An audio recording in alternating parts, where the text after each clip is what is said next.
الحمد لله نحمده ونستعينه ونستغفره ونؤمن به ونتوكل عليه ونعوذ بالله من شرور أنفسنا ومن سيئات أعمالنا من يهده الله فلا مضل له ومن يضلله فلا هادي له ونشهد أن لا إله إلا الله وأشهد أن محمدا عبده ورسوله أما بعد فأعوذ بالله من الشيطان الرجيم بسم الله الرحمن الرحيم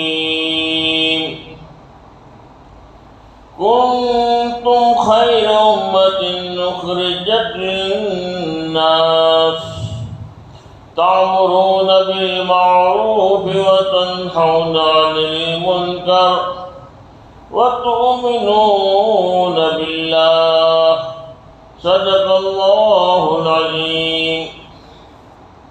محترم بھائیو دوستو بزرگوں، ایک مرتبہ درود پاک پڑھ لیں۔ اللہم صلی علی محمد وعلی آل محمد کما صلیت علی ابراہیم وعلی آل ابراہیم انک حمید مجید۔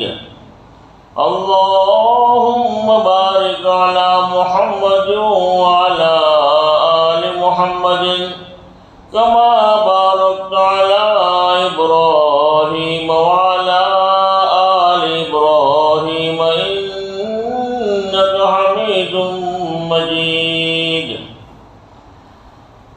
محترم بھائیو دوستو بزرگوں، اللہ تبارک تعالیٰ کا بڑا کرم ہے، احسان ہے کہ اللہ تبارک تعالیٰ نے ہم سب کو حضور پاک صلی اللہ علیہ وسلم کی امت کے اندر پیدا فرمایا۔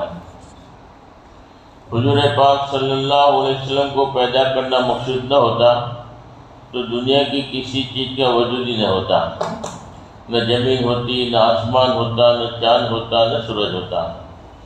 پوری کائنات کو اللہ نے اپنے پیارے حبیب صلی اللہ علیہ وسلم کی برکت سے بنایا ہے۔ اللہ کے نبی کا مقام بہت اونچا مقام ہے۔ اللہ کے بعد اگر کسی کا مقام ہے تو حضور پاک صلی اللہ علیہ وسلم کا مقام ہے۔ سب سے اونچا مقام اللہ کے نزدیک حضور پاک صلی اللہ علیہ وسلم کا ہے، اور حضور پاک صلی اللہ علیہ وسلم کی برکت سے پوری دنیا اللہ نے بنائی ہے۔ سب سے پہلے اللہ پاک نے دنیا میں کسی چیز کا وجود ہی نہیں تھا، نہ زمین تھی، نہ آسمان تھا، نہ چاند تھا، نہ سورج تھا، کچھ بھی نہیں تھا۔ اور سب سے پہلے اللہ نے کیا چیز پیدا فرمائی؟ تو فرمایا کہ سب سے پہلے اللہ رب العالمین نے اپنے پیارے حبیب صلی اللہ علیہ وسلم کے نور کو پیدا فرمایا۔ سب سے پہلے اللہ نے اپنے حبیب کا نور پیدا کیا، اور اسی میں سے اللہ نے جو ہے زمین، آسمان، چاند، سورج، ستارے، اللہ کا عرش، قلم بنائی جس کی وجہ جس نے جو ہے تمام انسانوں کی تقدیریں لکھی لوح محفوظ میں۔ ساری چیزوں میں اللہ کے نبی کا جلوہ ہے۔ اللہ کے نبی کا سب سے پہلے نور بنایا گیا، اس لیے اللہ کے نبی کو اول بھی کہا جاتا ہے اور اللہ کے نبی کو آخر بھی کہا جاتا ہے۔ آخر اس لیے کہا جاتا ہے کہ اللہ رب العالمین نے آخر میں کم و بیش 1,24,000 انبیاء کرام علیہ السلام کے آخر میں اللہ نے پیدا کیا، اس لیے اللہ کے نبی خاتم النبیین بھی ہے، آخری نبی بھی ہیں، اور اللہ کے نبی اول بھی ہے کہ اللہ نے سب سے پہلے اللہ کے نبی کا نور پیدا فرمایا، اس لیے اللہ کے نبی اول بھی ہے اور آخر بھی ہے۔ کوئی چیز ایسی نہیں ہوتی جو اول بھی ہو اور آخر بھی ہو۔ اول ہو تو وہ آخر میں نہیں ہو سکتی، آخر میں ہے تو اول میں نہیں ہو سکتی۔ اللہ کے نبی اول بھی ہے، آخر بھی ہے۔ اللہ کے نبی کا ہی ایک مقام ہے کہ جو اللہ کے نزدیک کہ ساری دنیا کے اندر جتنے بھی انبیاء کرام علیہ السلام آئے ہیں حضور پاک صلی اللہ علیہ وسلم کے صدقے میں آئے ہیں۔ اللہ کے نبی کو پیدا کرنا مقصود نہ ہوتا تو آدم علیہ السلام کو بھی پیدا نہ کرتے ہیں۔ آدم علیہ السلام نے دعا مانگی، یا اللہ محمد رسول اللہ صلی اللہ علیہ وسلم کی برکت سے میری توبہ قبول فرما، میری دعا کو قبول فرما۔ آدم علیہ السلام کی دعا اللہ نے قبول فرمائی۔ اللہ رب العالمین عالم الغیب ہونے کے باوجود آدم علیہ السلام سے پوچھتے ہیں کہ آپ نے حضور پاک صلی اللہ علیہ وسلم کی برکت سے کی دعا مانگی؟ آدم علیہ السلام نے فرمایا، جب مجھے پیدا کیا تھا اس وقت میں نے عرش الہی پر لکھا ہوا دیکھا تھا، لا الہ الا اللہ محمد رسول اللہ۔ میں اسی وقت سمجھ گیا تھا جس نام کو اللہ نے اپنے نام کے ساتھ میں جوڑا ہو اس سے بڑھ کر کسی کا مقام نہیں ہو سکتا، اس لیے میں آپ کی برکت سے دعا مانگی ہے۔ اللہ رب العالمین نے فرمایا، اگر ان کو پیدا کرنا مقصود نہ ہوتا تو میں تمہیں بھی پیدا نہ کرتا، آدم علیہ السلام کا بھی وجود نہ ہوتا۔ پھر اس لیے اللہ آدم علیہ السلام ایک مرتبہ اپنے بیٹے شیش علیہ السلام وہ بھی نبی ہیں، آدم علیہ السلام بھی نبی ہے، باپ بھی نبی ہے، بیٹا بھی نبی ہے، دونوں نبی ہیں۔ تو ایک مرتبہ شیش علیہ السلام نے آدم علیہ السلام سے پوچھا کہ آپ حضور پاک صلی اللہ علیہ وسلم کی اتنی تعریف کرتے ہو، اتنی تعریف کرتے ہو، کیا وجہ ہے؟ آپ کی زبان پر ہر وقت حضور پاک صلی اللہ علیہ وسلم کا تذکرہ، آپ کی زبان پر حضور پاک صلی اللہ علیہ وسلم کی تعریف، اس کی وجہ کیا ہے؟ حالانکہ آپ کی اولاد سے پیدا ہونے والے، اخیر میں پیدا ہونے والے نبی، مگر آپ کی زبان ہر وقت حضور کی تعریف میں رطب اللسان ہے۔ تو ان کے بیٹے شیش علیہ السلام کو اللہ آدم علیہ السلام نے جواب دیا۔ کیا جواب دیا؟ شیش علیہ السلام نے فرماتے ہیں، آدم علیہ السلام بیٹے شیش، اس نبی کے مقام کو تو نہیں جان سکتا، اس نبی کے مرتبے کو تو نہیں پہچان سکتا، اس نبی کا مرتبہ کتنا اونچا، اس نبی کا مقام کتنا اونچا ہوگا، بلکہ اس نبی کی امت بھی بڑی بابرکت امت ہے، اس نبی کی امت بھی بڑی بابرکت امت ہے، کتنی خوش نصیب امت ہے۔ آدم علیہ السلام بتا رہے ہیں، اللہ ہمیں سمجھ عطا فرماوے۔ آدم علیہ السلام نے فرمایا کہ بیٹے شیش، تیرے ابا سے ایک غلطی ہو گئی، ایک بھول ہو گئی۔ اللہ نے جنت میں آدم علیہ السلام کو پیدا کیا اور حضرت حوا رضی اللہ تعالیٰ عنہ کو ٹیڑھی پسلی سے پیدا کیا، اور آدم علیہ السلام اور حوا رضی اللہ تعالیٰ عنہ دونوں جنت میں ہیں۔ آدم علیہ السلام کو منع کیا گیا کہ فلاں درخت کے قریب مت جانا۔ آدم علیہ السلام نے وہ دانہ کھا لیا، گیہوں کا دانہ کھا لیا، اس درخت کے قریب ہو گئے، شیطان نے بہکایا، بڑی تفصیل ہے۔ آخری بات یہ ہے کہ آدم علیہ السلام سے ایک بھول ہوئی، اللہ نے کروائی، ایک غلطی ہوئی، تو آدم علیہ السلام فرما رہے ہیں کہ ایک ہی غلطی کی وجہ سے اللہ تبارک تعالیٰ نے سب سے پہلے میرے کپڑے اتار دیے، جنت کا لباس اتار دیا، فوراً اللہ نے جنت کا لباس اتار دیا۔ ایک غلطی ہوئی، ایک بھول ہوئی، اور وہ امت آئے گی حضور پاک صلی اللہ علیہ وسلم کی امت ہوگی، بڑی بابرکت امت ہوگی، بڑے خوش نصیب امت ہوگی۔ وہ گناہ کرے گی، گناہ پر گناہ، گناہ پر گناہ، گناہ پر گناہ کرے گی، پھر بھی اللہ تبارک تعالیٰ اپنے پیارے حبیب کی برکت سے ان کو جو ہے ان کے کپڑے نہیں اتاریں گے۔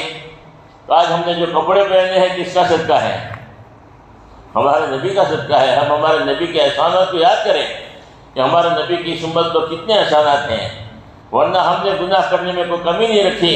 آج ہمارے کپڑے محفوظ ہیں، ہمارے نبی کے صدقے میں ہیں۔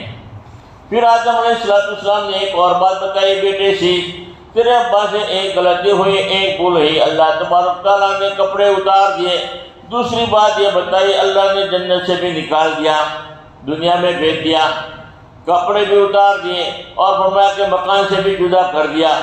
اور وہ امت آئے گی، حضور پاک صلی اللہ علیہ وسلم کی امت ہوگی، بڑی بابرکت امت ہوگی، بڑے خوش نصیب امت ہوگی۔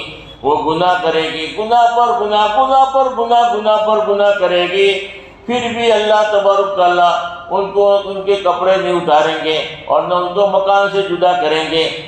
تو ہم جس مکان میں رہتے ہیں کس کے صدقے میں رہتے ہیں؟ ہمارے نبی کے صدقے میں رہتے ہیں۔ مکان نبی کے صدقے میں، کپڑے نبی کے صدقے میں، ہم ہمارے نبی کے احسانات کو کبھی نہ بھولیں. ہمارے نبی کے کتنے احسانات ہیں. پھر آدم علیہ السلام نے ایک اور بات بتائی، بیٹے شیش تیرے ابا سے ایک غلطی ہوئی، ایک بھول ہوئی. اللہ پاک نے فرمایا کپڑے بھی اتار دیے، مکان سے بھی جدا کر دیا. اور عجیب بات یہ بتائی، اللہ رب العالمین نے بیوی سے بھی الگ کر دیا. آدم علیہ السلام کو لنکا میں اتارا، حضرت حوا رضی اللہ تعالیٰ عنہ کو جدہ میں اتارا. دونوں کی ملاقات بعض روایت کے مطابق 300 سال کے بعد میں عرفات کے میدان میں ہوئی ہے. فوری طور پر اللہ نے بیوی سے بھی الگ کر دیا. اور وہ امت آئے گی، حضور پاک صلی اللہ علیہ وسلم کی امت ہوگی، بڑی خوش نصیب امت ہوگی، بڑی برکت والی امت ہوگی. وہ گناہ کرے گی، اللہ کی نافرمانی کرے گی، گناہ پر گناہ، گناہ پر گناہ، گناہ پر گناہ کرے گی. پھر بھی اللہ تبارک تعالیٰ نہ ان کے کپڑے اتاریں گے، نہ مکان سے جدا کریں گے، اور نہ ان کو بیوی بچوں سے بھی علیحدہ کریں گے. تو ہم جس بیوی بچوں کے ساتھ میں ہم رہتے ہیں، کس کے صدقے میں رہتے ہیں؟ ہمارے نبی کے صدقے میں رہتے ہیں. ہم ہمارے نبی کے احسانات کو یاد کریں. ہمارے نبی کتنے رحمت للعالمین، اور کیسے ہمیں اللہ نے ہمیں نبی دیا ہے جس کی برکت سے اللہ نے ہماری حفاظت کی ہے. اور ایک عجیب بات بتائی، آدم علیہ السلام نے بیٹے سے تیرے ابا سے ایک غلط ہوئی. اللہ تبارک تعالیٰ نے فرمایا کپڑے بھی اتار دیے، مکان سے بھی جدا کر دیا، بیوی سے بھی الگ کر دیا. اور یہ فرمایا اللہ پاک نے پوری دنیا میں ظاہر کر دیا. تورات میں، انجیل میں، زبور میں، قرآن پاک کے اندر، اور قیامت تک کے آنے والے ہر ایک انسان کو پتہ چل جائے گا کہ آدم علیہ السلام سے ایک غلطی ہوئی، آدم علیہ السلام سے ایک بھول ہوئی. پوری دنیا میں اللہ نے ظاہر کر دیا. قیامت تک کے آنے والے ہر ایک انسان کو پتہ چل جائے گا کہ آدم علیہ السلام سے ایک بھول ہوئی، ایک غلطی ہوئی. اور وہ امت آئے گی، حضور پاک صلی اللہ علیہ وسلم کی امت ہوگی، بڑی بابرکت امت ہوگی، بڑے خوش نصیب امت ہوگی. گناہ کرے گی، گناہ پر گناہ، گناہ پر گناہ، گناہ پر گناہ کرے گی. پھر بھی اللہ تبارک تعالیٰ ان کے گناہوں کے اوپر پردہ ڈالیں گے، ان کے گناہوں کو ظاہر نہیں کریں گے. اور اللہ نے ہمارے گناہوں پر کیسا پردہ ڈالا. ساتھ میں میاں بیوی دونوں رہتے ہیں، ساتھ میں سوتے ہیں، کھاتے ہیں، پیتے ہیں، پوری زندگی ساتھ میں بسر ہوتی ہے. پھر بھی میاں کو پتہ نہیں بیوی نے کون سا گناہ کیا، بیوی کو پتہ نہیں ہے شوہر نے کیا گناہ کیا ہے. ساتھ میں رہنے والے سگے بھائی ہیں، ان کو بھی پتہ نہیں چلتا بڑے بھائی نے کون سا گناہ کیا، بڑے بھائی کو پتہ نہیں چلتا چھوٹے بھائی نے کون سا گناہ کیا. ساتھ میں رہنے والے جگری دوست ہیں، ساتھ میں کھاتے ہیں، پیتے ہیں، زندگی بھر ساتھ رہتے ہیں. پھر بھی ان دوست کو بھی پتہ نہیں چلتا کہ میرے دوست نے کون سا گناہ کیا ہے، اور اس دوست کو پتہ نہیں کہ فلاں دوست نے میرا کون سا گناہ کیا ہے، کون سی نافرمانی کی ہے. اتنے سارے گناہوں کے باوجود بھی اللہ رب العالمین ہمارے گناہوں پر پردہ ڈالا ہوا ہے. اگر ہمارے گناہ ظاہر ہو جائے تو ہر آدمی نفرت کرنے والا بن جائے، ہر آدمی دشمن ہو جاوے، ہر آدمی کے دلوں میں ہماری وقت ختم ہو جاوے.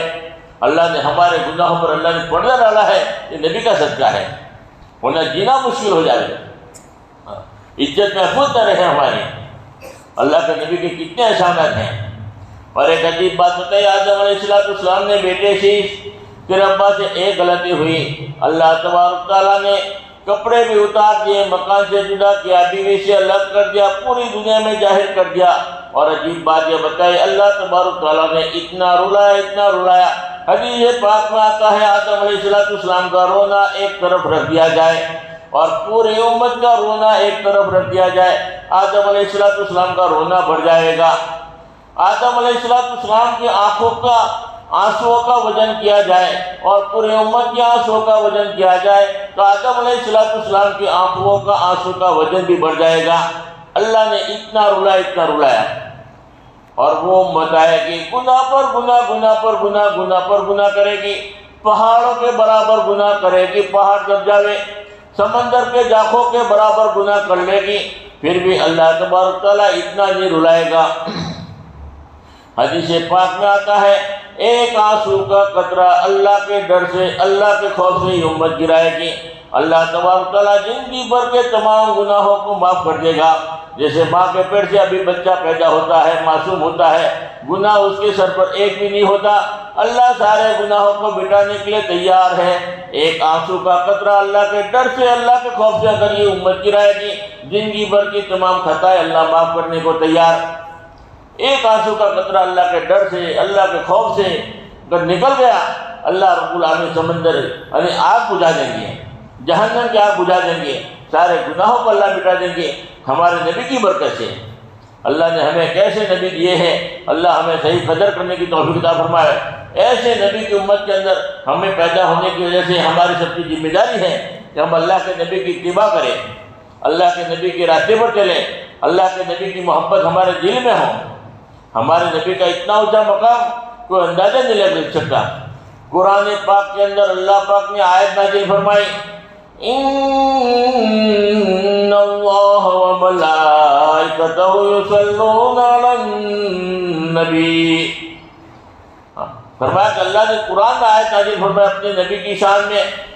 سب سے پہلے اللہ تبارک تعالیٰ نے اپنی طرف مخاطب کر کے یہ فرمایا، میں خود بھی حضور پاک صلی اللہ علیہ وسلم کے اوپر درود پڑھتا ہوں، درود بھیجتا ہوں، اور میرے فرشتے بھی درود بھیجتے ہیں۔ اور پھر ایمان والوں کو حکم دیا کہ تم بھی میرے نبی پر درود بھیجا کرو، سلام بھیجا کرو۔ اللہ کی ذات جس نبی پر درود پاک بھیج رہی ہو، اس نبی کے مقام کا کون اندازہ لگا سکتا ہے؟ درود پاک جس پر بھیجتے ہیں خود خدا ہر دم، درود پاک جس پر بھیجتے ہیں خود خدا ہر دم، کرے اندازہ کیا کوئی بشر ان کی فضیلت کا، کرے اندازہ کیا کوئی بشر ان کی فضیلت کا، کہ اللہ کے نبی کی فضیلت کا کوئی اندازہ ہی نہیں لگا سکتا جس نبی پر اللہ کی ذات درود بھیجے ہو۔ اور پھر ایمان والوں کو حکم دیا جاتا ہے، اے ایمان والو تم بھی میرے نبی پر درود بھی بھیجا کرو اور سلام بھی بھیجا کرو۔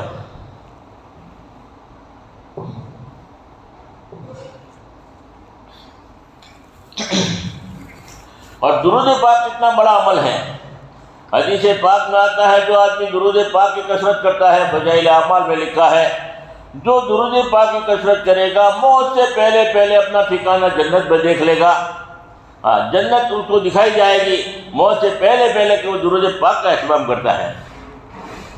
جو آدمی قرض دار ہے، پہاڑوں کے برابر قرضہ ہو گیا، پریشان ہے، خودکشی کرنے کو جی چاہتا ہے، زندگی اس کی مشکل ہو گئی ہے، درود پاک کا اہتمام کریں گے، پہاڑوں کے برابر بھی قرضہ ہوگا اللہ ادا کرا دے گا درود پاک کی برکت سے۔ درود پاک اتنا بڑا عمل ہے۔ کوئی آدمی جو ہے رشتہ نہیں ہو رہا ہے، پریشان ہے، نکاح نہیں ہو رہا ہے، رشتہ طے نہیں ہوتا، رشتہ ہوتا ہے ٹوٹ جاتا ہے، لڑکی کا رشتہ ہوتا ہے ٹوٹ جاتا ہے، لڑکے کا رشتہ ہوتا ہے ٹوٹ جاتا ہے، پریشان ہے۔ حدیث پاک میں آتا ہے جس کا خلاصہ یہ ہے کہ آدمی درود پاک کا اہتمام کرے گا، مناسب اللہ رب العالمین جوڑا نصیب کریں گے، مناسب جوڑا اللہ نصیب کریں گے۔ اگر میاں بیوی درود پاک کا اہتمام کریں گے جو شادی شدہ ہے، اللہ رب العالمین درود پاک کی برکت سے ان دونوں میں ایسی محبتیں پیدا کریں گے کہ ان کا گھر جنت کا باغ بن جائے گا۔ درود پاک بڑا مجرب عمل ہے۔ مالدار آدمی درود پاک پڑھتا ہے، اللہ تبارک تعالیٰ کبھی زندگی میں فاقہ نہیں آ سکتا، کبھی پریشانی، کبھی مصیبتیں اس کے اوپر آ نہیں سکتی جو درود پاک کا اہتمام کرتا ہے۔ ہم جے پور میں سے 4 مہینے جماعت میں، تو وہاں کے ذمہ دار حضرت بتا رہے تھے کہ درود پاک کتنا بڑا عمل ہے۔ فرمایا کہ جو آدمی ایک مرتبہ درود پاک پڑھتا ہے، اللہ نے ایک فرشتہ بنایا ہے جن کے 600 پر ہے۔ اتنے 600 پر والا اللہ نے فرشتہ بنایا ہے، 2 پر اتنے بڑے، مشرق سے لے کر مغرب تک ڈھک جاوے اتنے 2 پر ہے، اور ایسے 600 پر والا اللہ نے فرشتہ بنایا ہے۔ جب ایک مرتبہ آدمی درود پاک پڑھتا ہے تو یہ فرشتہ کیا کرتا ہے؟ یہ فرشتہ سمندر میں غوطہ لگاتا ہے، سمندر میں غوطہ لگانے کے بعد میں اپنے پروں کو فڑفڑاتا ہے، پروں کو فڑفڑانے کی وجہ سے جتنے پانی کے قطرے نیچے گریں گے اسی کی بقدر اللہ تبارک تعالیٰ فرشتوں کو پیدا کریں گے، اور وہ تمام کے تمام فرشتے جس آدمی نے ایک مرتبہ درود پاک پڑھا ہے اس کے لیے مغفرت کی دعا کرتے رہتے ہیں۔ معمولی چیز ہے، درود پاک بہت بڑا عمل ہے۔ جو آدمی درود پاک کی کثرت کرتا ہے ہر مسئلے کا حل ہے، ہر درد کی دوا ہے، صلی علی محمد۔ درود پاک ہر مصیبت میں، ہر تکلیف میں جو ہے کام آتا ہے۔ ایک تو عمل اللہ نے، یہ اللہ کے نبی کی محبت کی علامت ہے۔ قرآن نے حکم دیا ہے کہ درود پاک کا اہتمام کرو، میں بھی محبت کرتا ہوں، میرے فرشتے بھی محبت کرتے ہیں، وہ بھی درود پڑھتے ہیں۔ اے ایمان والو، تم بھی درود پاک کا اہتمام کرو۔ جو نبی سے محبت کرتا ہے اس لیے ضروری ہے کہ درود پاک کا اہتمام کریں۔ اور دوسرا عمل کیا بتایا؟ دوسرا عمل اللہ کے نبی پر سلام پڑھنا، اللہ کے نبی پر سلام بھیجنا۔ صحابہ کرام نے فرمایا درود پاک تو ہمیں معلوم ہے، سلام پڑھنے کا طریقہ تو ہمیں معلوم ہے۔ درود پاک کے بارے میں فرمایا تو فرمایا کہ جو نماز میں درود پاک پڑھا جاتا ہے وہ درود پاک پڑھو۔ اب سلام پڑھنے کا طریقہ کیا ہے؟ قرآن نے حکم دیا ہے کہ تم نبی پر سلام بھیجو، نبی پر سلام پڑھو، تو سلام پڑھنے کا کیا طریقہ ہے؟ جب سلام پڑھنے کا حکم اللہ نے دیا تو فرمایا آپ نماز کی نیت باندھو، کیونکہ ہمارے نبی کا مقام اللہ کے نزدیک سب سے اونچا مقام ہے، سب سے بڑھیا مقام ہے، سب سے بلند مقام ہے۔ اسے سلام پڑھنے کا حکم بھی سب سے اہم عمل اللہ کی نگاہ میں اگر کوئی ہے تو وہ نماز ہے۔ اس لیے اللہ نے حکم بھی دے دیا نماز کے اندر میرے حبیب پر سلام پڑھو۔ جب آدمی نماز پڑھتا ہے، قیام کرتا ہے، قیام میں سورہ فاتحہ پڑھتا ہے، اللہ کی تعریف کرتا ہے، اللہ کی بڑائی بیان کرتا ہے، رکوع میں اللہ کی تعریف کرتا ہے، عظمت بیان کرتا ہے، سجدے میں اللہ کی پاکی بیان کرتا ہے، اللہ کی بلندی بیان کرتا ہے۔ جب فرمایا کہ جب قاعدے میں بیٹھتا ہے تو اللہ رب العالمین نے حکم دیا اب ادب کے ساتھ میں میرے حبیب پر سلام پڑھو۔ کیا سلام ہے؟ السلام علیک ایھا النبی ورحمۃ اللہ وبرکاتہ۔ یہ اللہ کے نبی کے اوپر سلام ہے۔ جب تک آدمی اللہ کے نبی پر سلام نہیں پڑھے گا تب تک اس کی نماز ادھوری ہے، اس کی نماز مکمل نہیں ہو سکتی، اس کی نماز قابل قبول نہیں ہو سکتی، اس کی نماز جو ہے قابل قبول نہیں، اس نماز کو اللہ پسند نہیں کریں گے جس نماز میں اللہ کے نبی پر سلام نہ پڑھا گیا ہو۔ ہر نماز میں اللہ کے نبی پر سلام پڑھنا واجب ہے۔ ہر نماز میں جب تک سلام نہیں پڑھے گا فرمایا کہ اس کی نماز ہی نہیں ہوگی۔ اتحیات کا پڑھنا واجب ہے، اور یہ اتحیات فرمایا کہ کب واجب ہوئی ہے؟ ہر نماز میں جو ہے اتحیات کا پورا خلاصہ ہے کہ اللہ نے جب نماز جو دی ہے وہ معراج کے اندر دیا ہے۔ اللہ کے نبی کو جب نماز دینی تھی سارے اعمال اللہ نے فرشتے کے ذریعے اتارے ہیں، ایک ہی عمل ایسا ہے جو نماز ہے جس کو اللہ نے اپنے پیارے حبیب کو اپنے پاس میں بلایا، معراج میں بلایا۔ بلانے کے بعد میں تحفے کی شکل میں، انعام کی شکل میں اللہ نے یہ نماز کا تحفہ دیا ہے، اور اللہ نے اپنے پاس بلایا معراج کے اندر۔ وہاں جبرائیل علیہ السلام بھی ساتھ میں ہیں، مگر جبرائیل علیہ السلام بھی سدرۃ المنتہا پر رک جاتے ہیں اور فرماتے ہیں کہ اب میری کوئی مجال نہیں کہ میں آگے بڑھ سکوں۔ سدرۃ المنتہا پر جب پہنچے نبی، سدرۃ المنتہا پر جب پہنچے نبی، سر جھکا کر کے جبرائیل یہ کہنے لگے اے حبیب خدا اب سوا آپ کے، اے حبیب خدا اب سوا آپ کے، اس سے آگے جو جائے گا جل جائے گا، اس سے آگے جو جائے گا جل جائے گا۔ اب اس سے آگے کوئی نہیں جا سکتا۔ اندازہ لگاؤ ہمارے نبی کا مقام کتنا ہوتا ہے کہ اللہ کے نبی اکیلے جا رہے ہیں، فرشتہ بھی نہیں جا سکتا، جبریل بھی نہیں جا سکتا، اور اللہ کے نبی اللہ کے دربار میں بالکل قریب، عرش پر بالکل قریب اللہ سے جو ہے جا کر ملے ہیں۔ تو سب سے پہلے اللہ کے نبی نے کیا سوال کیا؟ سب سے پہلے کیا بات ہوئی؟ سب سے پہلے الفاظ کیا تھے؟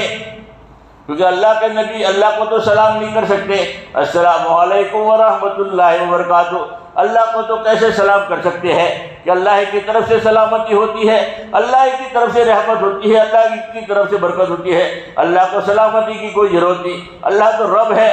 اللہ کو کون دعا دے سکتا ہے کہ تمہارے پر سلامتی ہو، تمہارے پر رحمت؟ اللہ ہی خود رب ہے۔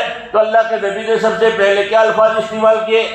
اللہ کے نبی نے سب سے پہلے یہ الفاظ استعمال کیے، التحیات للہ والصلوات والطیبات۔ ساری عبادتیں بدن سے ہونے والے، ساری عبادتیں زبان سے ہونے والے، ساری عبادتیں مال کے ذریعے ہونے والے، یا اللہ تیرے لیے ہے۔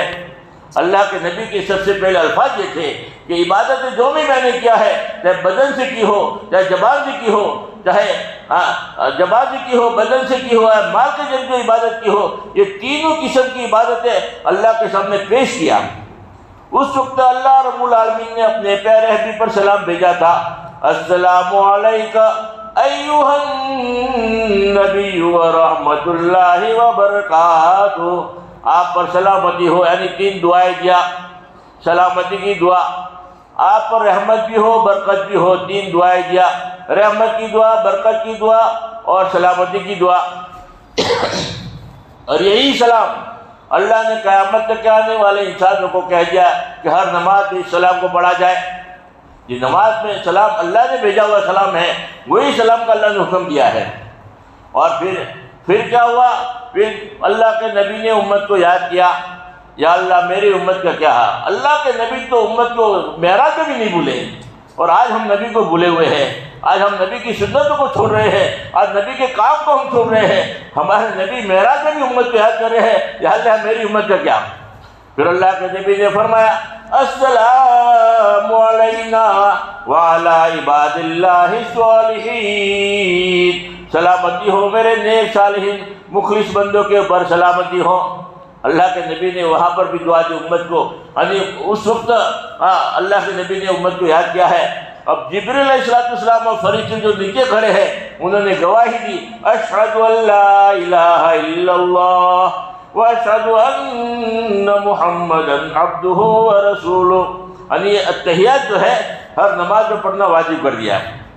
جب تک آدمی اللہ کے نبی پر سلام نہیں پڑھے گا تب تک نماز ادھوری ہے، تب تک نماز مکمل نہیں ہو سکتی، تب تک نماز قابل قبول نہیں ہو سکتی۔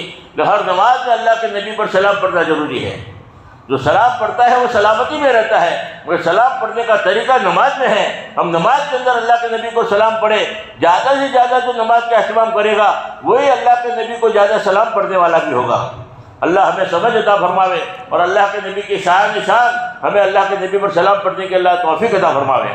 اور نماز میں واجب نماز ہو، فرض نماز ہو، سنت نماز ہو، نفل نماز ہو، نفل نماز پڑھے گا اگر سلام نہیں پڑھا تو مردود ہے، وہ قابل قبول نہیں ہے۔ ہر نماز میں اللہ کے نبی پر سلام پڑھنا ضروری ہے۔ یہ 2 عمل ہے اللہ کے نبی سے محبت کی علامت ہے۔ اللہ ہمیں صحیح نماز کی توفیق عطا فرماوے۔ کتنا بڑا تحفہ اللہ نے دیا ہے، جس تحفے کے لیے اللہ نے آسمان پر بلایا ہوں۔ مثال سے بات سمجھ میں آتی ہے، ایک آدمی حج پڑھنے کے لیے گیا۔ جب آدمی حج پڑھنے کے لیے جاتا ہے تو عام طور پر حج پڑھنے کے لیے آدمی جائے گا تو وہاں سے کیا لے کر آتا ہے؟ وہاں سے زمزم کا پانی لے کر آتا ہے، بڑا مبارک پانی ہے، پوری دنیا میں کہیں نہیں ملے گا، وہ وہیں ملے گا، مکہ میں ملے گا۔ اور ہر آدمی جو ہے زمزم کا پانی بڑا خوش ہو کر اور بڑے ارمانوں کے ساتھ لے کر آتا ہے کہ میں میرے رشتہ داروں کو پلاؤں گا، میرے ماں باپ کو پلاؤں گا، میرے بھائی کو پلاؤں گا، میری بہن کو پلاؤں گا، میرے مجیوار جماعت کے ساتھیوں کو پلاؤں گا۔ بڑے ارمانوں کے بعد بڑے جو ہے زمزم کا پانی بڑی امیدوں کے ساتھ لے کر آتا ہے۔ اب یہاں زمزم کا پانی لے کر آیا، اب یہاں دیکھو وہ زمزم کا پانی بڑا برکت والا پانی ہمارے فائدے کے لیے لے کر آیا ہے، اب وہی پانی بیوی کو دے رہا ہے، بیوی پینے کو تیار نہیں، ماں باپ کو دیا، ماں باپ پینے کو تیار نہیں، بھائی کو دے رہا، بھائی پینے کو تیار نہیں، محلے والوں کو دے رہا، محلے والے پینے کو تیار نہیں، رشتہ داروں کو دے رہا تو رشتہ دار پینے کے لیے تیار نہیں۔ ایمانداری کے ساتھ بتاؤ اس بھائی کے دل پر کیا گزرے گی؟ میں تو اتنا برکت والا، اتنا فائدے والا عمل، اتنا برکتی پانی میں آپ کے پاس لے کر آیا ہوں اور آپ کے فائدے کے لیے لے کر آیا ہوں، آپ پیو گے تو آپ کی بیماری دور ہو جائے گی، آپ پیو گے تو آپ کی جو ہے ضرورت پوری ہو جائے گی، جو نیت سے پیو گے وہ نیت پوری ہو جائے گی۔ اتنا بڑا برکتی پانی میں لے کر آیا، اور اس برکتی پانی پینے کے لیے بھائی بھی تیار نہیں، بہن بھی تیار نہیں، ماں باپ بھی پینے کے لیے تیار نہیں، رشتے دار پینے کے لیے تیار نہیں، تو بتاؤ اس بھائی کے دل پر کیا گزرے گی؟ اسی طریقے سے ہمارے نبی معراج میں سے آسمان سے نماز کا تحفہ لے کر آئے، اور یہ نماز اتنی بڑی دولت ہے، اس نماز کے ذریعے اگر تمہارا کوئی بھی مسئلہ ہوگا اللہ حل کرے گا، اللہ کی مدد تمہارے ساتھ ہو جائے گی اور ساری ضرورتیں پوری ہو جائے گی۔ اور اللہ پاک نے ذمہ داری لے لیا کہ میں میری ذمہ داری سے جنت میں داخل کروں گا جو 5 وقت کی نماز کا اہتمام کرے گا۔ اتنا بڑا فائدے والا عمل ہمارے نبی بڑی امیدوں کے بعد، بڑے ارمانوں کے بعد لے کر آئے ہیں، مگر وہی نماز جو ہے آج ہمارے ماں باپ پڑھنے کو تیار نہیں، ہمارے رشتے دار پڑھنے کو تیار نہیں، ہمارے بھائی بہن پڑھنے کے لیے تیار نہیں، ہمارے محلے والے پڑھنے کے لیے تیار نہیں۔ ایمانداری کے ساتھ بتاؤ اللہ کے نبی کے دل پر کیا گزرے گی؟ جیسے وہ حج پڑھ کر جو زمزم کا پانی لے کر آتا ہے اس کی دل پر کیا گزرے گی؟ ہمارے فائدے کے لیے. پھر بھی ایسی نماز بھی ہمارے فائدے کے لیے ہمارے نبی لے کر آئے تھے. اس نماز کو ہم چھوڑ رہے ہیں تو فرمایا کہ ہمارے نبی کی دل پر کیا گزرے گی؟ معمولی دولت یہ ہے. اللہ ہمیں نماز کی توفیق عطا فرمائے، اور جیسی نماز جو اللہ کو پسند ہے ویسی نماز پڑھنے کے اللہ ہمیں توفیق عطا فرمائے. یہ معمولی عمل نہیں ہے، بہت اونچا عمل ہے. اس لیے تو اللہ نے معراج پہ بلایا. ایک آدمی بیرون میں سے باہر سے اگر اپنے دوست کو کوئی گفٹ لے کر آتا ہے دینے کے لیے، اور بہت بڑی 1 لاکھ روپے کا کوئی گفٹ لے کر آیا، اپنے جگری دوست کے لیے لے کر آیا ہے، تو کسی چھوٹے بچے کے حوالے نہیں کرے گا کہ جاؤ فلاں دوست کو دے کے آ جاؤ، بلکہ اس دوست کو اپنے گھر بلائے گا کہ تمہارا میرے پر بہت احسان ہے، تم نے میرا بہت ساتھ دیا تھا اور میں تمہارے لیے تحفے کے لیے لے کر آیا ہوں. تو اپنے گھر پر بلائے گا، اس کا اکرام کرے گا، کھانا کھلائے گا، دعوت کرے گا. اس کے بعد میں وہ گفٹ دے گا کہ میں آپ کے لیے لے کر آیا ہوں، آپ اس کو قبول فرما لیں. تو بڑی قیمتی چیز ہوتی ہے تو اپنے گھر بلا کر دیا جاتا ہے، کسی چھوٹے بچے کے حوالے نہیں کیا جاتا. سارے اعمال فرشتے کے ذریعے اللہ نے بھیجے ہیں. جب نماز دینی تھی تو اللہ نے اپنے پاس میں بلایا ہے. کتنا بڑا عمل ہوگا جس کے لیے اللہ نے معراج پہ بلایا ہے اور یہ نماز کا تحفہ دیا ہے. اللہ ہمیں صحیح سمجھ عطا فرمائے. نماز میں دنیا کی تمام طاقتیں گھٹنا ٹیک دیتی ہے، وہاں سے نماز کی طاقت شروع ہوتی ہے. ہر مسئلے کا حل اللہ نے نماز میں رکھا ہے. اللہ ہمیں یقین نصیب فرمائے. اس لیے تو آج ہمارے بڑے کہتے ہیں ایسے ساتھی بتاؤ جنہوں نے 2 رکعت نماز کے ذریعے اپنے سارے مسائل حل کروائے ہوں، اللہ کی مدد اتاری ہو. 2 رکعت نماز پڑھ کر ایسے آج ساتھی مانگے جا رہے ہیں کہ ایسے یقین والے ساتھی کہ کوئی بھی مسئلہ کا ہے نماز کی طرف متوجہ ہوئے اور سارے مسائل حل کیے ہوں. جیسے صحابہ کرام نے حل کیے. مرے ہوئے خچر کو زندہ کروا دیا 2 رکعت نماز پڑھ کر. حضور کے زمانے میں ایک عورت بچہ مر گیا، اللہ کے نبی موجود ہے، پھر بھی کہتے ہیں کہ ٹھہرو میں 2 رکعت نماز پڑھتی ہوں، اللہ سے مانگتی ہوں. اللہ کے نبی موجود ہے اور وہ عورت جو دعا کر رہی ہے یا اللہ تو قیامت کے دن میرے بچوں کو زندہ کرے گا، آج بھی زندہ کر سکتا ہے. اللہ تو قادر مطلق ہے، میرے رشتے دار، میرے محلے والے، میرے سب تانا دیں گے یا اللہ تو میرے بچے کو زندہ کر دے. اور اس بچے کو اللہ نے زندہ کیا، اللہ کے نبی کے ساتھ میں کھانا کھایا. سارے مسائل کا حل اللہ نے نماز میں رکھا ہے اور صحابہ نے کر کے دکھایا ہے. اور آج ہم نماز کے ذریعے کو مسائل حل نہیں کروا رہے ہیں. یقین نہیں ہے. آج بھی ہے، اللہ کا بندے ایسے ہیں دعوت کی کام کی برکت سے اللہ نے ایسا یقین بنایا ہے کہ آج بھی بہت سارے لوگ 2 رکعت نماز پڑھ کے اپنے سارے مسائل حل کروا رہے ہیں. ہماری جماعت ہم بیاور گئے تھے، راول باڑیا کر کے گاؤں ہے، وہاں ایک مدرسہ ہے اور مدرسے کے جو ذمہ دار تھے اللہ نور، ان کی پہلے بھی ملاقات ہوئی اور میں خود وہاں پر گیا تھا، ان کی ملاقات کی، ان کے لڑکے سے بھی ملاقات کی، مولانا حفیظ الرحمان صاحب سے بھی. تو وہ اللہ نور بھائی کا عجیب و غریب قصہ تھا کہ ان کے والد صاحب دعوت کے کام میں لگے تھے. پوری برادری میں کوئی نہیں لگا تھا. سب سے پہلے ان کے والد صاحب لگے تھے اور اللہ کے راستے میں نکلے اور قربانی دے رہے تھے. سارے کے سارے مخالفت کا ماحول تھا، سارے کے سارے جو ہے دعوت کے کام سے دور تھے اور ان کو ستا رہے تھے، تکلیف پہنچا رہے تھے.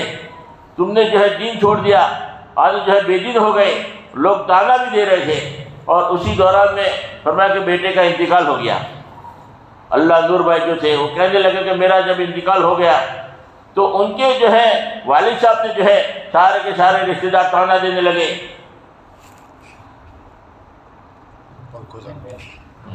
سارے کے سارے رشتے دار تانا دینے لگے. سارے کے سارے رشتے دار جو ہے ان کو جو ہے پریشان کرنے لگے. تو فرمایا کہ انہوں نے جو ہے 2 رکعت نماز پڑھی. انہوں نے کہا کہ بھائی ٹھہرو، ابھی کفن دفن مت کرو. انہوں نے 2 رکعت نماز پڑھی. نماز پڑھنے کے بعد 4.5 گھنٹے تک دعا کی، یا اللہ تو قیامت کے دن زندہ کرے گا، میری پوری قوم بدل ہو جائے گی اور میں لگا ہوں میرا بیٹے کو تو زندہ کر دے. کل بھی زندہ کرے گا، آج بھی کر سکتا ہے، مگر یہ سارے کے سارے لوگ بے دین ہو جائیں گے، بدجہل ہو جائیں گے کہ دعوت کے کام میں لگنے کی وجہ سے بیٹا چلا گیا. یا اللہ تو زندہ کر دے. 4.5 گھنٹے دعا کرنے کے بعد میں اللہ نے جو ہے بیٹے کو جو حرکت پیدا کی، اللہ نے جو اس کو زندہ کیا. تو فرمایا کہ اس وقت ان کا نام الگ تھا اور پھر اس وقت انہوں نے نام بدل کے رکھا اللہ نور. تو ان کی جو ہے اللہ نے ملاقات بھی کروائی. تو آج بھی ایسے لوگ ہیں کہ 2 رکعت نماز کے ذریعے اپنے مسائل حل کرواتے ہیں. نماز میں وہی تاثیر ہے جو پہلے تھی. صحابہ کرام کے زمانے میں جو تاثیر تھی آج اعمال میں وہی تاثیر ہے، اس اعمال پر ہمارا یقین نہیں ہے۔ یقین کے ساتھ عمل کرنا یہ ضروری ہے، یقین آدمی کو چلاتا ہے۔ مولانا الیاس صاحب رحمۃ اللہ علیہ ایک مرتبہ مکہ میں فرمایا کہ سارے علماء کرام کو جوڑنے کے بعد ایک سوال کیا کہ آج پوری دنیا میں لوگ پریشان کیوں ہیں، پوری دنیا میں لوگ تکلیفیں کیوں ہیں، پوری دنیا میں لوگ ذلیل کیوں ہو رہے ہیں، اس کی وجہ کیا ہے؟ تو سارے علماء 30 35 40 علماء کرام جمع ہوئے تھے، اور انہوں نے جو ہے جب بات رکھی کہ میں آپ سے ایک سوال کرنا چاہتا ہوں، بتاؤ کیا وجہ ہے، آپ کے ذہن میں کیا بات آ رہی ہے؟ سارے مجمع میں سناٹا۔ ایک عالم کھڑا ہوا کہنے لگا کہ آج جو ہے عمل کی کمی ہے، عمل نہیں ہے، جس کی وجہ سے جو ہے لوگ پریشان ہیں، لوگ تکلیف۔ تو مولانا الیاس صاحب رحمۃ اللہ نے فرمایا کون سے عمل کی کمی ہے؟ صحابہ کرام میں نماز پڑھنے والے کتنے تھے؟ زیادہ سے زیادہ 1,24,000، اور آج نماز پڑھنے والے کروڑوں کی تعداد میں ہیں۔ عمل تو بہت زیادہ ہے۔ صحابہ کرام کے زمانے میں روزہ رکھنے والے کتنے تھے؟ زیادہ سے زیادہ 1,24,000 کا مجمع تھا، تو روزہ رکھنے والے بھی کتنے ہوں گے؟ 1,24,000، اور آج روزہ رکھنے والے کروڑوں لاکھوں کی تعداد میں ہیں۔ کون سا عمل ایسا ہے جس میں کمی آپ کو نظر آ رہی ہے؟ تو وہ کہنے لگے کہ عمل تو بہت زیادہ ہے، جو صحابہ کرام کے زمانے میں عمل تھا اس سے کئی گنا زیادہ عمل آج ہو رہا ہے، عمل کی کمی نہیں ہے۔ تو پھر ایک صحابی نے ایک کھڑے ہوئے، کہا کہ مال کی کمی ہے۔ تو کہا کہ صحابہ تم نے تو عجیب بات بتائی کہ صحابہ کرام کے زمانے میں کتنا مال تھا، آج ایک آدمی کے پاس اتنا مال ہے۔ اللہ نے ایسے لوگ ہیں جن کے پاس اتنا مال ہے کہ سارے صحابہ کرام کا مال جمع کرو، ایک آدمی کے پاس اتنا مال نکلے گا۔ مال کے اعتبار سے بھی صحابہ کرام سے تو بہت زیادہ مال ہے۔ پھر ہر ایک نے الگ الگ سوالات کیے، پھر سارے کے سارے مجمع نے کہا کہ آپ بتاؤ کیا؟ تو مولانا نے کہا کہ میں آپ سے دریافت کرنا چاہتا تھا، مگر میرے ذہن میں ایک بات آ رہی ہے کہ یہ ہو سکتا ہے آج مسلمانوں کی پریشانی، مصیبت ہے، تکلیف کی وجہ۔ فرمایا کہ آج عمل بھی بہت ہو رہا ہے، علم بھی بہت ہے، اور مال بھی بہت ہے، سب کچھ بہت ہے، مگر یقین کی کمزوری ہے۔ کیا کی کمزوری ہے؟ صحابہ کرام کے اندر یقین تھا کہ اس سے میرے مسائل حل ہوں گے، نماز پر یقین تھا، اعمال پر یقین تھا، تو اعمال میں جان تھی۔ صحابہ کرام جو دریائے دجلہ میں سے پار ہوئے ہیں وہ یقین کی بنیاد پر پار ہوئے ہیں۔ ان کا اندر کا یقین چلاتا تھا کہ بھئی یہ نفع نقصان پہنچانے میں اللہ کی محتاج ہے، یہ سمندر ہمارا نفع نقصان پہنچانے میں اللہ کا حکم کا محتاج ہے۔ دریائے دجلہ میں سے جو 60,000 کا لشکر لے کر سعد بن ابی وقاص رضی اللہ عنہ جب پار ہوئے ہیں، کس بنیاد پر پار ہوئے؟ عمل کی بنیاد پر نہیں ہوئے، مال کی بنیاد پر نہیں ہوئے، یقین کی بنیاد پر پار ہوئے ہیں۔ اندر کا یقین مضبوط تھا، اور تو فرمایا کہ یقین کی وجہ سے فرمایا کہ صحابہ کرام جو ہے کامیاب تھے، صحابہ کرام سرسبز تھے، صحابہ کرام جو ہے اللہ سے لینے والے تھے۔ تو اصل یقین ہے۔ مولانا عمر صاحب پالمپوری رحمۃ اللہ علیہ فرمایا کرتے تھے کہ سعد بن ابی وقاص رضی اللہ عنہ جو دریائے دجلہ میں سے پار ہوئے، اور موسیٰ علیہ السلام بھی دریا نیل میں سے پار ہوئے۔ اس امت کا مقام مولانا بتا رہے تھے کہ یہ امت کا کتنا اونچا مقام ہے۔ جو اللہ نبیوں کی مدد کرتے ہیں اس سے کئی گنا زیادہ اللہ پاک اس امت کی مدد کرتے ہیں۔ تو موسیٰ علیہ السلام خود نبی ہیں، اور یہاں سعد بن ابی وقاص رضی اللہ عنہ 60,000 کا لشکر لے کے جا رہے ہیں، تو فرمایا کہ یہاں نبی موجود نہیں ہے، صحابی ہے، امیر ہے، نبی موجود نہیں ہے، وہاں نبی موجود ہے۔ ایک فرق یہ بتایا، اور دوسرا فرق کیا بتایا کہ موسیٰ علیہ السلام کے لیے اللہ نے پہلے راستے بنائے۔ موسیٰ علیہ السلام کو فرمایا کہ تمہارے ہاتھ میں کیا ہے کہ آتا ہے کہ دریا پہ مارو۔ اب جب دریا پہ مارا تو راستے اللہ نے بنا دیے، اب راستے بن گئے تو پھر چلنا آسان ہو گیا، فرعون بھی چلنے لگا اور بیچ میں غرق ہو گیا، بیچ میں اللہ نے ملا دیا، جو راستہ بن گیا تھا اور راستے پر چلے ہیں، سمندر پر نہیں چلے، اللہ نے پہلے راستے بنا دیے اور راستے پہ چل رہے تھے۔ اور یہاں سعد بن ابی وقاص رضی اللہ عنہ راستے پہ نہیں چل رہے ہیں، راستہ بنا ہی نہیں ہے، سمندر پر ہی چل رہے ہیں۔ اور تیسری بات یہ بتائیں کہ موسیٰ علیہ السلام اور ان کی قوم اکیلی جا رہی تھی، ان کے ساتھ اور کوئی نہیں تھا، اور یہ سعد بن ابی وقاص رضی اللہ عنہ 60,000 کا لشکر لے کر اکیلے نہیں جا رہے ہیں، ان کے گھوڑے بھی چل رہے ہیں، جانور بھی چل رہے ہیں۔ ایک تو امتی کا چلنا، ایک تو آدمی کا چلنا، ایک جانور کو چلنا، جانور بھی چل رہے ہیں۔ تو مطلب یہ نہیں ہے کہ نبی کا مقام اپنی جگہ پر ہے، مگر یہ نبی ہے اور یہاں نبی موجودگی ہے، تو نبی کی غیر موجودگی میں اللہ کی مدد زیادہ آتی ہے، کہ انہوں نے اللہ پر بھروسہ کیا، توقع کیا۔ وہ تو کہ نبی آپ موجود ہیں، اللہ ہم اور موسیٰ علیہ السلام کو قوم کہنے لگے ہم تو مارے گئے، پیچھے فرعون ہے، آگے سمندر ہے، ہم تو مارے گئے، گھبراؤ نہیں، اللہ میرے ساتھ ہے، اور فرمایا کہ اللہ نے راستے بنائے۔ یہاں پر اللہ ہمارے ساتھ ہے، اللہ فرمایا کہ اللہ نے راستے بنائے۔ سعد بن ابی وقاص رضی اللہ تعالیٰ کا 60,000 کا لشکر لے کر گھوڑے کے ساتھ جا رہے ہیں، یہ معمولی دولت ہے۔ آج بھی ایسے لوگ پیدا ہوئے ہیں یقین والے کہ ان کے لیے فرمایا کہ آسان ہے۔ میں 88 میں جماعت میں تھا، 40 دن کے لیے مجھے نکالا تھا گھر والوں نے، تو پھر میں نے 40 دن میں سے 4 مہینہ کیا، اور 4 مہینے میں سے 1 سال پورا کر کے گھر گیا 88 میں۔ تو پورے سال میں نظام الدین مرکز نہیں گیا تھا، آخر میں 15 دن کے لیے اسپیشل نظام الدین گیا مشورے سے، اور نظام الدین گیا، مولانا عبد الغنی صاحب ذمہ دار گجرات کے، انہوں نے جو ہے پرچہ لکھ کر دیا مولانا عمر صاحب پالمپوری رحمۃ اللہ علیہ کو، اور انہوں نے جو ہے کہ بھئی یہ سال لگا کر آ رہے ہیں آپ کے پاس میں 15 دن کے لیے، آپ جہاں بھی آپ مشورے سے استعمال کر لینا۔ تو وہاں گیا مولانا عمر صاحب پالمپوری رحمۃ اللہ علیہ کے بعد، تو وہاں پر 3 دن تک مجھے اعتکاف کروایا روزے کے ساتھ، اور اعتکاف کرنے کے بعد پھر باقی 3 دن کے بعد آنا میرے پاس۔ 3 دن کے بعد پھر مولانا کے پاس گیا، میرا کیا مولانا بڑے خوش ہو گئے کہ ہمارے علاقے کے تھے مولانا، اور وہ مومن برادری ہے ہماری مہمان برادری، بڑے خوش ہوئے تھے کیونکہ ہماری پوری برادری بدعت میں تھی، جہالت میں تھی، تو بہت خوش ہوئے کہ تم نے سال لگایا، بہت دعائیں دی انہوں نے۔ پھر انہوں نے جو ہے یوسف بھائی ہمارے بمبئی والے ٹیکسی والے کہتے تھے، ذمہ داروں میں سے تھے، دلی نظام الدین میں انہوں نے گزاری ہے زندگی، اور بڑی مجاہدے کے ساتھ انہوں نے قربانیاں دی ہیں۔ تو یوسف بھائی ٹیکسی والے، یوسف بھائی بمبئی والے بھی کہتے ہیں، پالمپور والے بھی کہتے ہیں، عالم نہیں تھے مگر بہت بڑے ذمہ دار ساتھی تھے۔ تو ان کی خدمت میں مجھے 15 دن کے لیے رکھا کہ آپ اعظم بھائی کو تمہارے ساتھ رکھو، تو میں ان کی خدمت میں، تو میں 1 سال کی جماعت کے تھا، تو اس وقت ایک قصہ سنا تھا یوسف بھائی کا، کہ یوسف بھائی جو ہے بمبئی والے ٹیکسی والے جو ہے وہ پانی کے اوپر چلے تھے۔ ہم نے قصہ پہلے سنا ہوا تھا جماعت کے دوران میں، کہ اللہ نے ان کی ایسی مدد کی تھی کہ وہ پانی کے اوپر پوری جماعت کو لے کر چلے تھے۔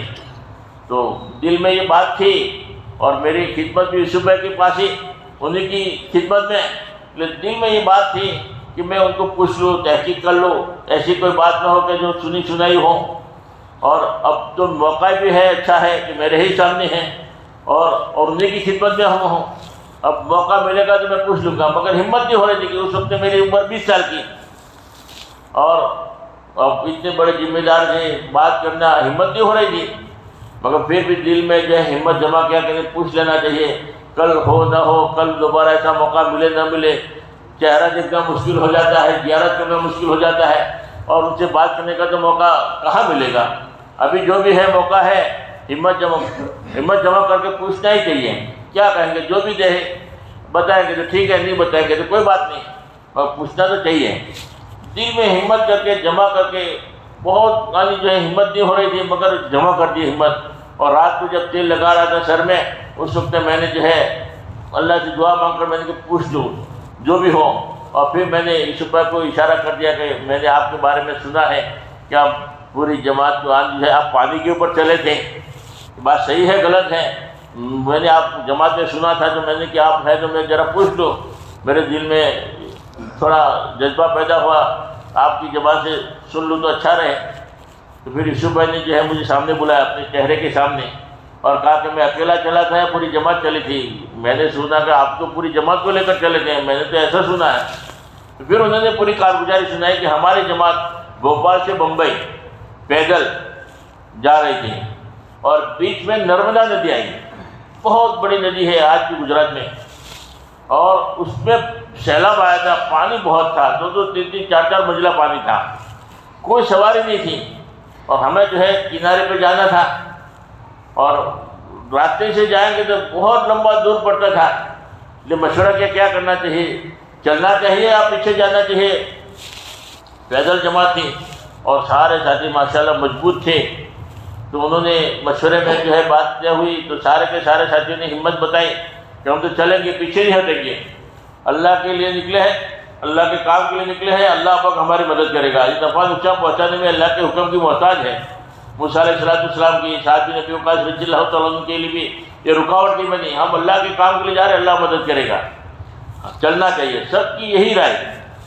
پھر ہم نے مشورہ کر کے طے کیا کہ ہم 3 آدمی جو ہے 2 رکعت صلاۃ الحاجت کی نماز پڑھی، اور پھر بیٹھے، پھر مشورے میں طے ہوا کہ ہم 3 آدمی جو ہے چلیں گے، اور بیچ میں پہنچ جاویں تو باقی آپ 7 آدمی بھی ہیں پیچھے آ جانا، اور اگر ہم 3 آدمی بہہ گئے تو پھر آپ 7 آدمی واپس چلے جانا، آپ پھر اندر پیر نہ رکھنا۔ تو 3 آدمی انہوں نے طے کیا، میرا اور 2 آدمی اور مضبوط ساتھی تھے، انہوں نے ہمت کر کے جو ہے طے کیا، اور پھر بسم اللہ مجرہا و مرسہا ان ربی لغفور رحیم دعا پڑھ کر جو ہم نے قدم رکھا اور چلنا شروع کر دیا۔ ہم بیچ میں پہنچے تو باقی 7 آدمی بھی جو تھے وہ بھی بسم اللہ مجرہا و مرسہا ان ربی لغفور رحیم پڑھ کر جو ہے چلنا شروع کر دیا، اور پوری کی پوری جماعت ہم اس کنارے پر پہنچے تو ہم نے 2 رکعت شکرانے کی نماز پڑھی، اللہ کا شکر ادا کیا اور اللہ سے خوب دعا مانگی۔ تو اور پھر مانگے ہمارے اتنے پیر بھگے تھے، انہوں نے اپنے اشارے سے بتایا۔ اس وقت دل میں کیفیت پیدا ہوئی، ایمان اتنا تازہ ہو گئی، اتنا تازہ ہو گیا، عجیب و غریب کیفیت ہو گئی کہ اگر یہ دعوت کے کام اگر نظام الدین مرکز والے بھی چھوڑ دیں تو بھی انشاءاللہ دعوت کے کام میں نہیں چھوڑوں گا۔ یہ یقین کے ساتھ کرنے والا کام ہے، یہ معمولی کام تھوڑی ہے۔ آج ہم نے تبلیغ کو سمجھا ہی نہیں ہے کہ تبلیغ کیا ہے، حل المشکلات والا راستہ ہے، ہر مسئلے کا حل اللہ نے دعوت کے کام میں رکھا ہے۔ یہ اللہ کا کام ہے، اللہ بڑے ہے، اللہ کا کام بھی بڑا ہے، اور جو اللہ کا کام کرے گا اللہ نے وعدہ کیا ہے وَلْتَكُن مِّنكُمْ أُمَّةٌ يَدْعُونَ إِلَى الْخَيْرِ وَيَأْمُرُونَ بِالْمَعْرُوفِ وَيَنْهَوْنَ عَنِ الْمُنكَرِ وَأُولَٰئِكَ هُمُ الْمُفْلِحُونَ۔ تمہیں ایک ایسی جماعت کا ہونا ضروری ہے، اچھے کاموں کا حکم کرے، برے کاموں سے منع کرے، وہی لوگ کامیاب ہوں گے۔ اللہ نے خود اعلان کر دیا کہ ان کو تو میں ضرور کامیاب کروں گا، ان کو تو میں ہلاک کر ہی نہیں سکتا، ان کو تو میں برباد کر ہی نہیں سکتا، چاہے کیسی بھی حالت ہو۔ اور دین کا کام آدمی کرے اور اللہ اور برباد ہو جائے، اللہ تو رب، اللہ کسی کا محتاج نہیں۔ پانی پر بھی اللہ راستے بنا دے رہے، آگ میں بھی آگ بھی باغ ہو جائے۔ ابراہیم علیہ السلام کو آگ میں ڈالا گیا، فرمایا کہ آگ کو حکم دے دیا اللہ نے۔ نمرود نے خلیل کو جب آگ میں پھینکا، ہوتا ہے ذرا دیکھ تو مرضی خدا، جلتے ہوئے انگاروں کو گلزار کر دیا، وَتُعِزُّ مَن تَشَاءُ وَتُذِلُّ مَن تَشَاءُ۔ اللہ جس کو عزت دینا چاہے اس کو کون ذلیل کر سکتا ہے؟ اللہ نے آگ کو باغ بنا دیا۔ اللہ تو رب ہے، اللہ کسی کا محتاج نہیں ہے، اور آدمی دین کا کام کرے، دعوت کا کام کرے، اور آدمی ہلاک ہو جائے، برباد ہو جائے، ہو ہی نہیں سکتا۔ دعوت کے کام کو ہم اپنا کام سمجھے، ذمہ داری سمجھے، یہ معمولی کام نہیں ہے۔ آج دعوت کے کام کو فرمایا کہ ہم نے جو ہے کھیل بنایا ہے۔ مولانا جیسا فرماتے تھے اگر کام بناؤ گے تو کام بنے گا، اور کھیل بناؤ گے کھیل بن کے رہ جائے گا، موقع ملا تو کیا، نہیں ملا تو کوئی بات نہیں۔ دعوت کے کام کو ہم اپنا کام سمجھیں، ذمہ داری سمجھیں۔ مقامی اعمال بھی بہت جاندار، اس کو کہتے ہیں جہاد اکبر۔ ایک تو اللہ کے راستے کی محنت ہے، ایک مقامی محنت ہے۔ مقامی محنت بھی بہت ضروری ہے۔ آج ہمارے گھروں کا ماحول نہیں ہے کہ گھر کی تعلیم نہیں، مقامی جو 5 اعمال میں ایک تعلیم بھی ہے، روزانہ 2.5 گھنٹے فارغ کرنا، روزانہ مشورہ کرنا، گھر کی تعلیم، مسجد کی تعلیم کا اہتمام، اور گھر کی تعلیم میں بھی 6 صفاتوں کا مجاگرہ۔ آج 6 صفاتوں کا مجاگرہ ہی نہیں ہو رہا ہے، ہم نے 6 صفات کو سمجھا ہی نہیں ہے کہ 6 صفات کتنا ضروری ہے۔ 6 صفات مولانا الیاس صاحب رحمۃ اللہ علیہ نے سب سے بڑے اصول بتائے ہیں، اور آج ہمارے زندگیوں میں سے 6 صفات نکلے ہوئے ہیں۔ گھروں میں 6 صفات کا مجاگرہ کرنے کو کہتے ہیں، 6 صفاتوں کا مجاگرہ ہی نہیں ہو رہا۔ حالانکہ 6 صفات کتنا ضروری ہے، میں صرف پوائنٹ بتاؤں آپ کو کہ 6 صفات، اس سے اہمیت پتہ چلے گا کہ 6 صفات کتنا ضروری ہے۔ سب سے پہلا پوائنٹ کہ ایمان سے ہمارا دل کا یقین صحیح ہو جائے، نماز سے ہماری زندگی صحیح ہو جائے، علم سے تحقیقات کا جذبہ پیدا ہو، اور جگر کے ذریعے اللہ کا دھیان پیدا ہو، اکرام مسلم کے ذریعے پوری امت میں جوڑ پیدا ہو، اپنے حقوق کو معاف کرے، دوسرے کے حقوق کو ادا کرنے والے بنے، اور اخلاص نیت کے ذریعے فرمایا کہ ہم جو بھی عمل کریں اللہ کو راضی کرنے کی نیت سے کریں، اور دعوت کے ذریعے ہمارا جان اور مال جو ہے اللہ کے راستے میں لگانے والے بنے۔ یہ ایک پوائنٹ بتایا، ایسے میں بہت سارے پوائنٹ بتاؤں تاکہ احساس پیدا ہو کہ صحیح صفات کتنا ضروری ہے۔ دوسرا پوائنٹ، صحیح صفات کس کو کہتے ہیں؟ ایمان کس کو کہتے ہیں؟ ایمان کہتے ہیں کسی کی بات کو کسی کے اعتماد پر بھروسے پر بغیر دیکھے یقینی طور پر مان لینا، اسی کا نام ایمان ہے۔ اللہ کے نبی کی خبروں کو اللہ کے نبی کے بھروسے پر اعتماد پر بغیر دیکھے یقینی طور پر مان لینا، اسی کا نام ایمان ہے۔ ہم نے جنت جہنم نہیں دیکھی، ہمارے نبی نے بتایا، ہم نے ایسا ہی مانا جیسے اللہ کے نبی نے، اسی کا نام ایمان ہے۔ جسے صحابہ فرماتے ہیں کہ ہمارے ایک طرف جو ہے جنت رکھ دو، ایک طرف جہنم رکھ دو، ہمارے ایمان میں کوئی فرق نہیں آئے گا۔ نماز کس کو کہتے ہیں؟ اللہ کی قدرت سے ڈائریکٹ فائدہ اٹھانے کے لیے اللہ کا حکم، نبی کا طریقہ ہے، اس کا بنیادی عمل نماز ہے کہ نماز کے ذریعے اللہ کے خزانہ سے ڈائریکٹ لے سکتے ہیں۔ علم کس کو کہتے ہیں؟ کہ اللہ کی قدرت سے فائدہ اٹھانے کے لیے اللہ کا حکم، نبی کا طریقہ ہے، اس میں فرمایا کہ اس کو معلوم کرنا کہ اللہ کا حکم کیا ہے، نبی کا طریقہ کیا ہے، اسی کا نام علم ہے۔ ذکر کس کو کہتے ہیں؟ اللہ کے اوامر کو اللہ کے دھیان کے ساتھ پورا کرنا۔ کاروبار کرنا اللہ کا حکم ہے، اللہ کے دھیان کے ساتھ کاروبار کر رہے ہیں تو کاروبار بھی اللہ کا ذکر ہو جائے گا۔ اکرام کس کو کہتے ہیں؟ اکرام کہتے ہیں اللہ کے بندوں کے متعلق جتنے بھی اللہ کے حکم ہیں اس کو نبی کے طریقے پر پورا کرنا، اس میں ایمان والوں کی نوعیت کو پہچاننا، ایمان والوں کے مرتبے کو پہچاننا، ان کو وہ مقام دینا، اسی کا نام اکرام ہے۔ اور اخلاص کس کو کہتے ہیں؟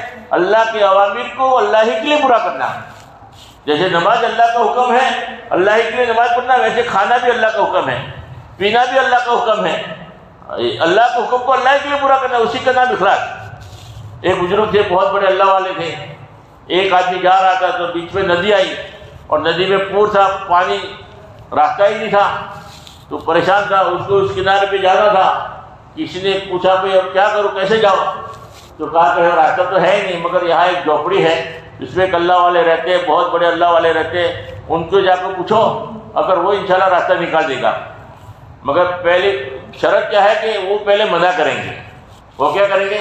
پہلے منع کریں گے، آپ کو جواب نہیں دیں گے صحیح، بولے میں کچھ بھی نہیں کر سکتا، ایسا ہی کہیں گے، مگر تم اڑے رہنا کہ نہیں مجھے کوئی نہ کوئی راستہ نکالو، مجھے جانا ہے، ضروری ہے، یہ ہے یہ ہے۔ تو آپ بیٹھے رہو گے تھوڑا سا، تو پھر وہ بزرگ جو ہے آپ کے لیے راستہ نکالیں گے۔ تو وہ وہاں گیا بزرگ کے پاس کہ مجھے ندی کے اس کنارے پہ جانا ہے اور راستہ نہیں ہے، کیا کروں، پریشان ہوں، اب میرے لیے کوئی سہولت کر لو۔ تو بزرگ کہا کہ میں کیا کر سکتا ہوں، پانی ہے، میں کہ میرے پاس کوئی ایسی شکل نہیں ہے کہ میں تو نہیں، آپ کو کچھ نہ کوئی راستہ نکالنا ہی پڑے گا۔ وہ بیٹھا آج ہی نہیں کر رہا ہے کہ کچھ نہ کچھ راستہ نکالو، کچھ نہ کچھ۔ جب تھوڑا ٹائم ہو گیا، تھوڑی دیر ہو گئی، تو انہوں نے کہا کہ جاؤ اس ندی کو جا کے کہہ دو کہ اس آدمی نے مجھے بھیجا ہے جس آدمی نے کبھی کھانا ہی نہیں کھایا اور کبھی اپنی بیوی سے صحبت نہیں کیا، اس آدمی نے مجھے بھیجا ہے، مجھے راستہ دے دو۔ اور وہ بعد میں وہ گیا وہاں پر اور ندی کو یوں کہا کہ میں اس آدمی نے مجھے بھیجا ہے کہ جس نے کبھی کھانا نہیں کھایا اور جس نے کبھی صحبت ہی نہیں کیا، اس آدمی نے مجھے بھیجا ہے، میرے لیے راستہ نکال دو۔ تو وہ جو ہے ٹھہر گئی اور وہ اس کنارے پہ پہنچ گیا۔ یہاں بیوی تھی بزرگ کی، اس نے کہا کہ تم کیسی بات کیا، تم نے اپنے بارے میں تو جھوٹ بول دیا کہ کبھی کھانا نہیں کھایا، چلو بھائی، پر تم نے کہا کہ صحبت بھی نہیں کیا، تو یہ 4 بچے حرام کے آ گئے، آئے کہاں سے بچے؟ تم نے کہتے کہ صحبت ہی نہیں کیا، تو الزام میرے اوپر ہوا، مجھے تو جاننے بنا دیا کہ بچہ آئے کہاں سے؟ تم اپنے بارے میں تو چلو بھائی جھوٹ بولو، تم نے یہ بھی جملہ کہہ دیا، یہ تو بہت خطرناک جملہ ہے۔ تو بزرگ نے کہا کہ دیکھو میں جو ہے جب بھی تیرے پاس آیا ہوں اللہ کے حکم سے آیا ہوں، میری خواہش پوری کرنے کے لیے کبھی بھی نہیں آیا، اور کھانا بھی کھایا ہے مگر میری ضرورت پوری کرنے کے لیے، میرا پیٹ بھرنے کے لیے نہیں کھایا، بلکہ ایک اللہ کا حکم تھا، اس لیے اللہ ہی کے لیے میں نے کھایا ہے۔ صحبت بھی اللہ ہی کے لیے کیا ہے اور کھانا بھی کس کے لیے کھایا ہے؟ اللہ کے حکموں کو اللہ ہی کے لیے پورا کرنا، اس کے نام اخلاص۔ تو کہنے کا مطلب، اور دعوت اس کو کہتے ہیں کہ ہمارا یقین صحیح ہو جائے، ہمارا عمل صحیح ہو جائے اور پوری امت کا یقین عمل صحیح ہو جائے، اس کے لیے اللہ کے نبی نے جو محنت کی تھی، جس محنت کی وجہ سے عمل جو صحابہ اکرام کا یقین بھی صحیح ہوا، عمل بھی صحیح ہوا، اسی محنت کو زندہ کرنے کا نام دعوت ہے۔ اور تیسرا پوائنٹ، ایک پوائنٹ اس لیے بتا دو کہ 6 صفات کتنا ضروری سمجھ میں آئے۔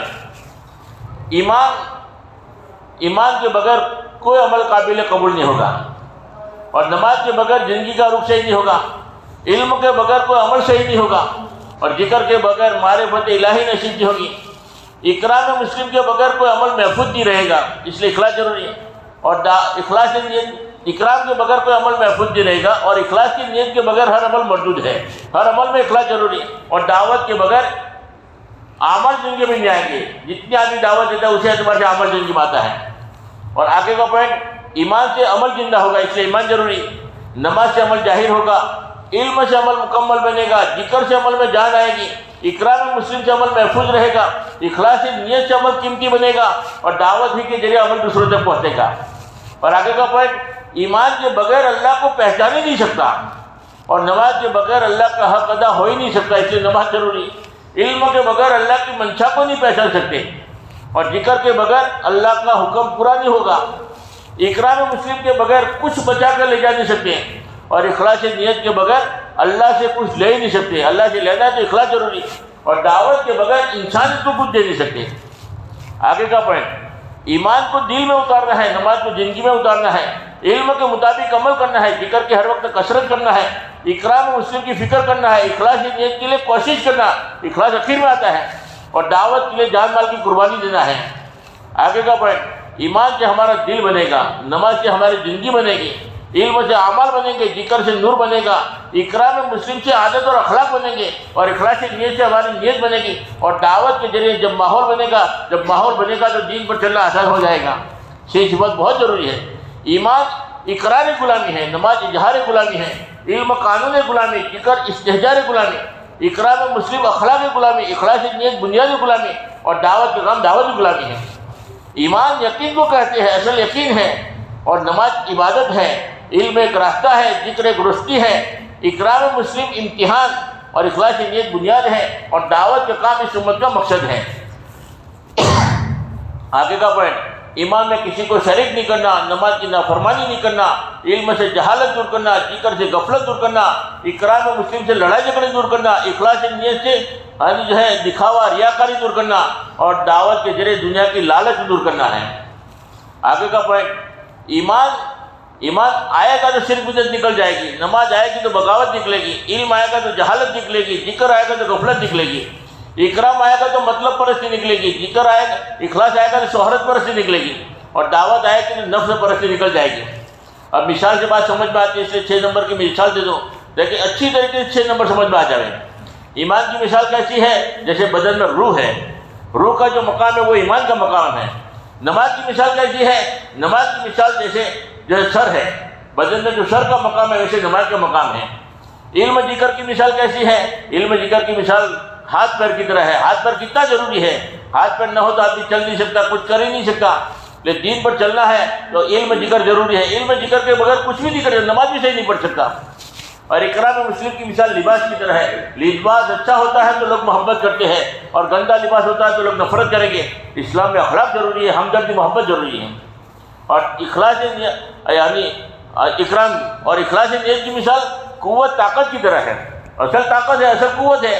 آدمی تندرست ہے، سب کچھ ہے، بول نہیں سکتا، طاقت نہیں ہے، چلنے کی طاقت نہیں، ہمت نہیں ہے، 200 گرام اٹھا نہیں سکتا، کیا فائدہ؟ مردہ ہے، لاش ہے، حالانکہ زندہ ہے مگر کسی کام کا نہیں، کہ ہمت ہی نہیں ہے، طاقت نہیں ہے۔ اصل عمل ہے مگر اس میں اخلاص ہی نہیں ہے تو بے جان ہے۔ اس لیے اخلاص کی نیت کی مثال جو ہے طاقت کی طرح، قوت کی طرح ہے۔ اور دعوت کی مثال غذا خوراک کی طرح، اصل غذا ہے، خوراک ہے، خوراک ہی غذا ملے گی تو بدن طاقتور ہوگا، تندرستی رہے گی، آنکھوں میں، ہاتھ میں، پیر میں۔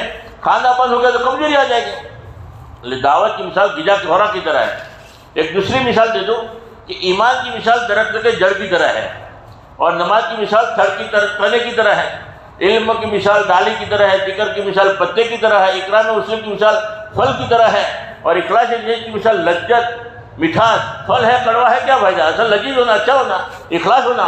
اور دعوت کی مثال پانی کی طرح ہے، پانی ملے گا تو باغ ہرا بھرا رہے گا۔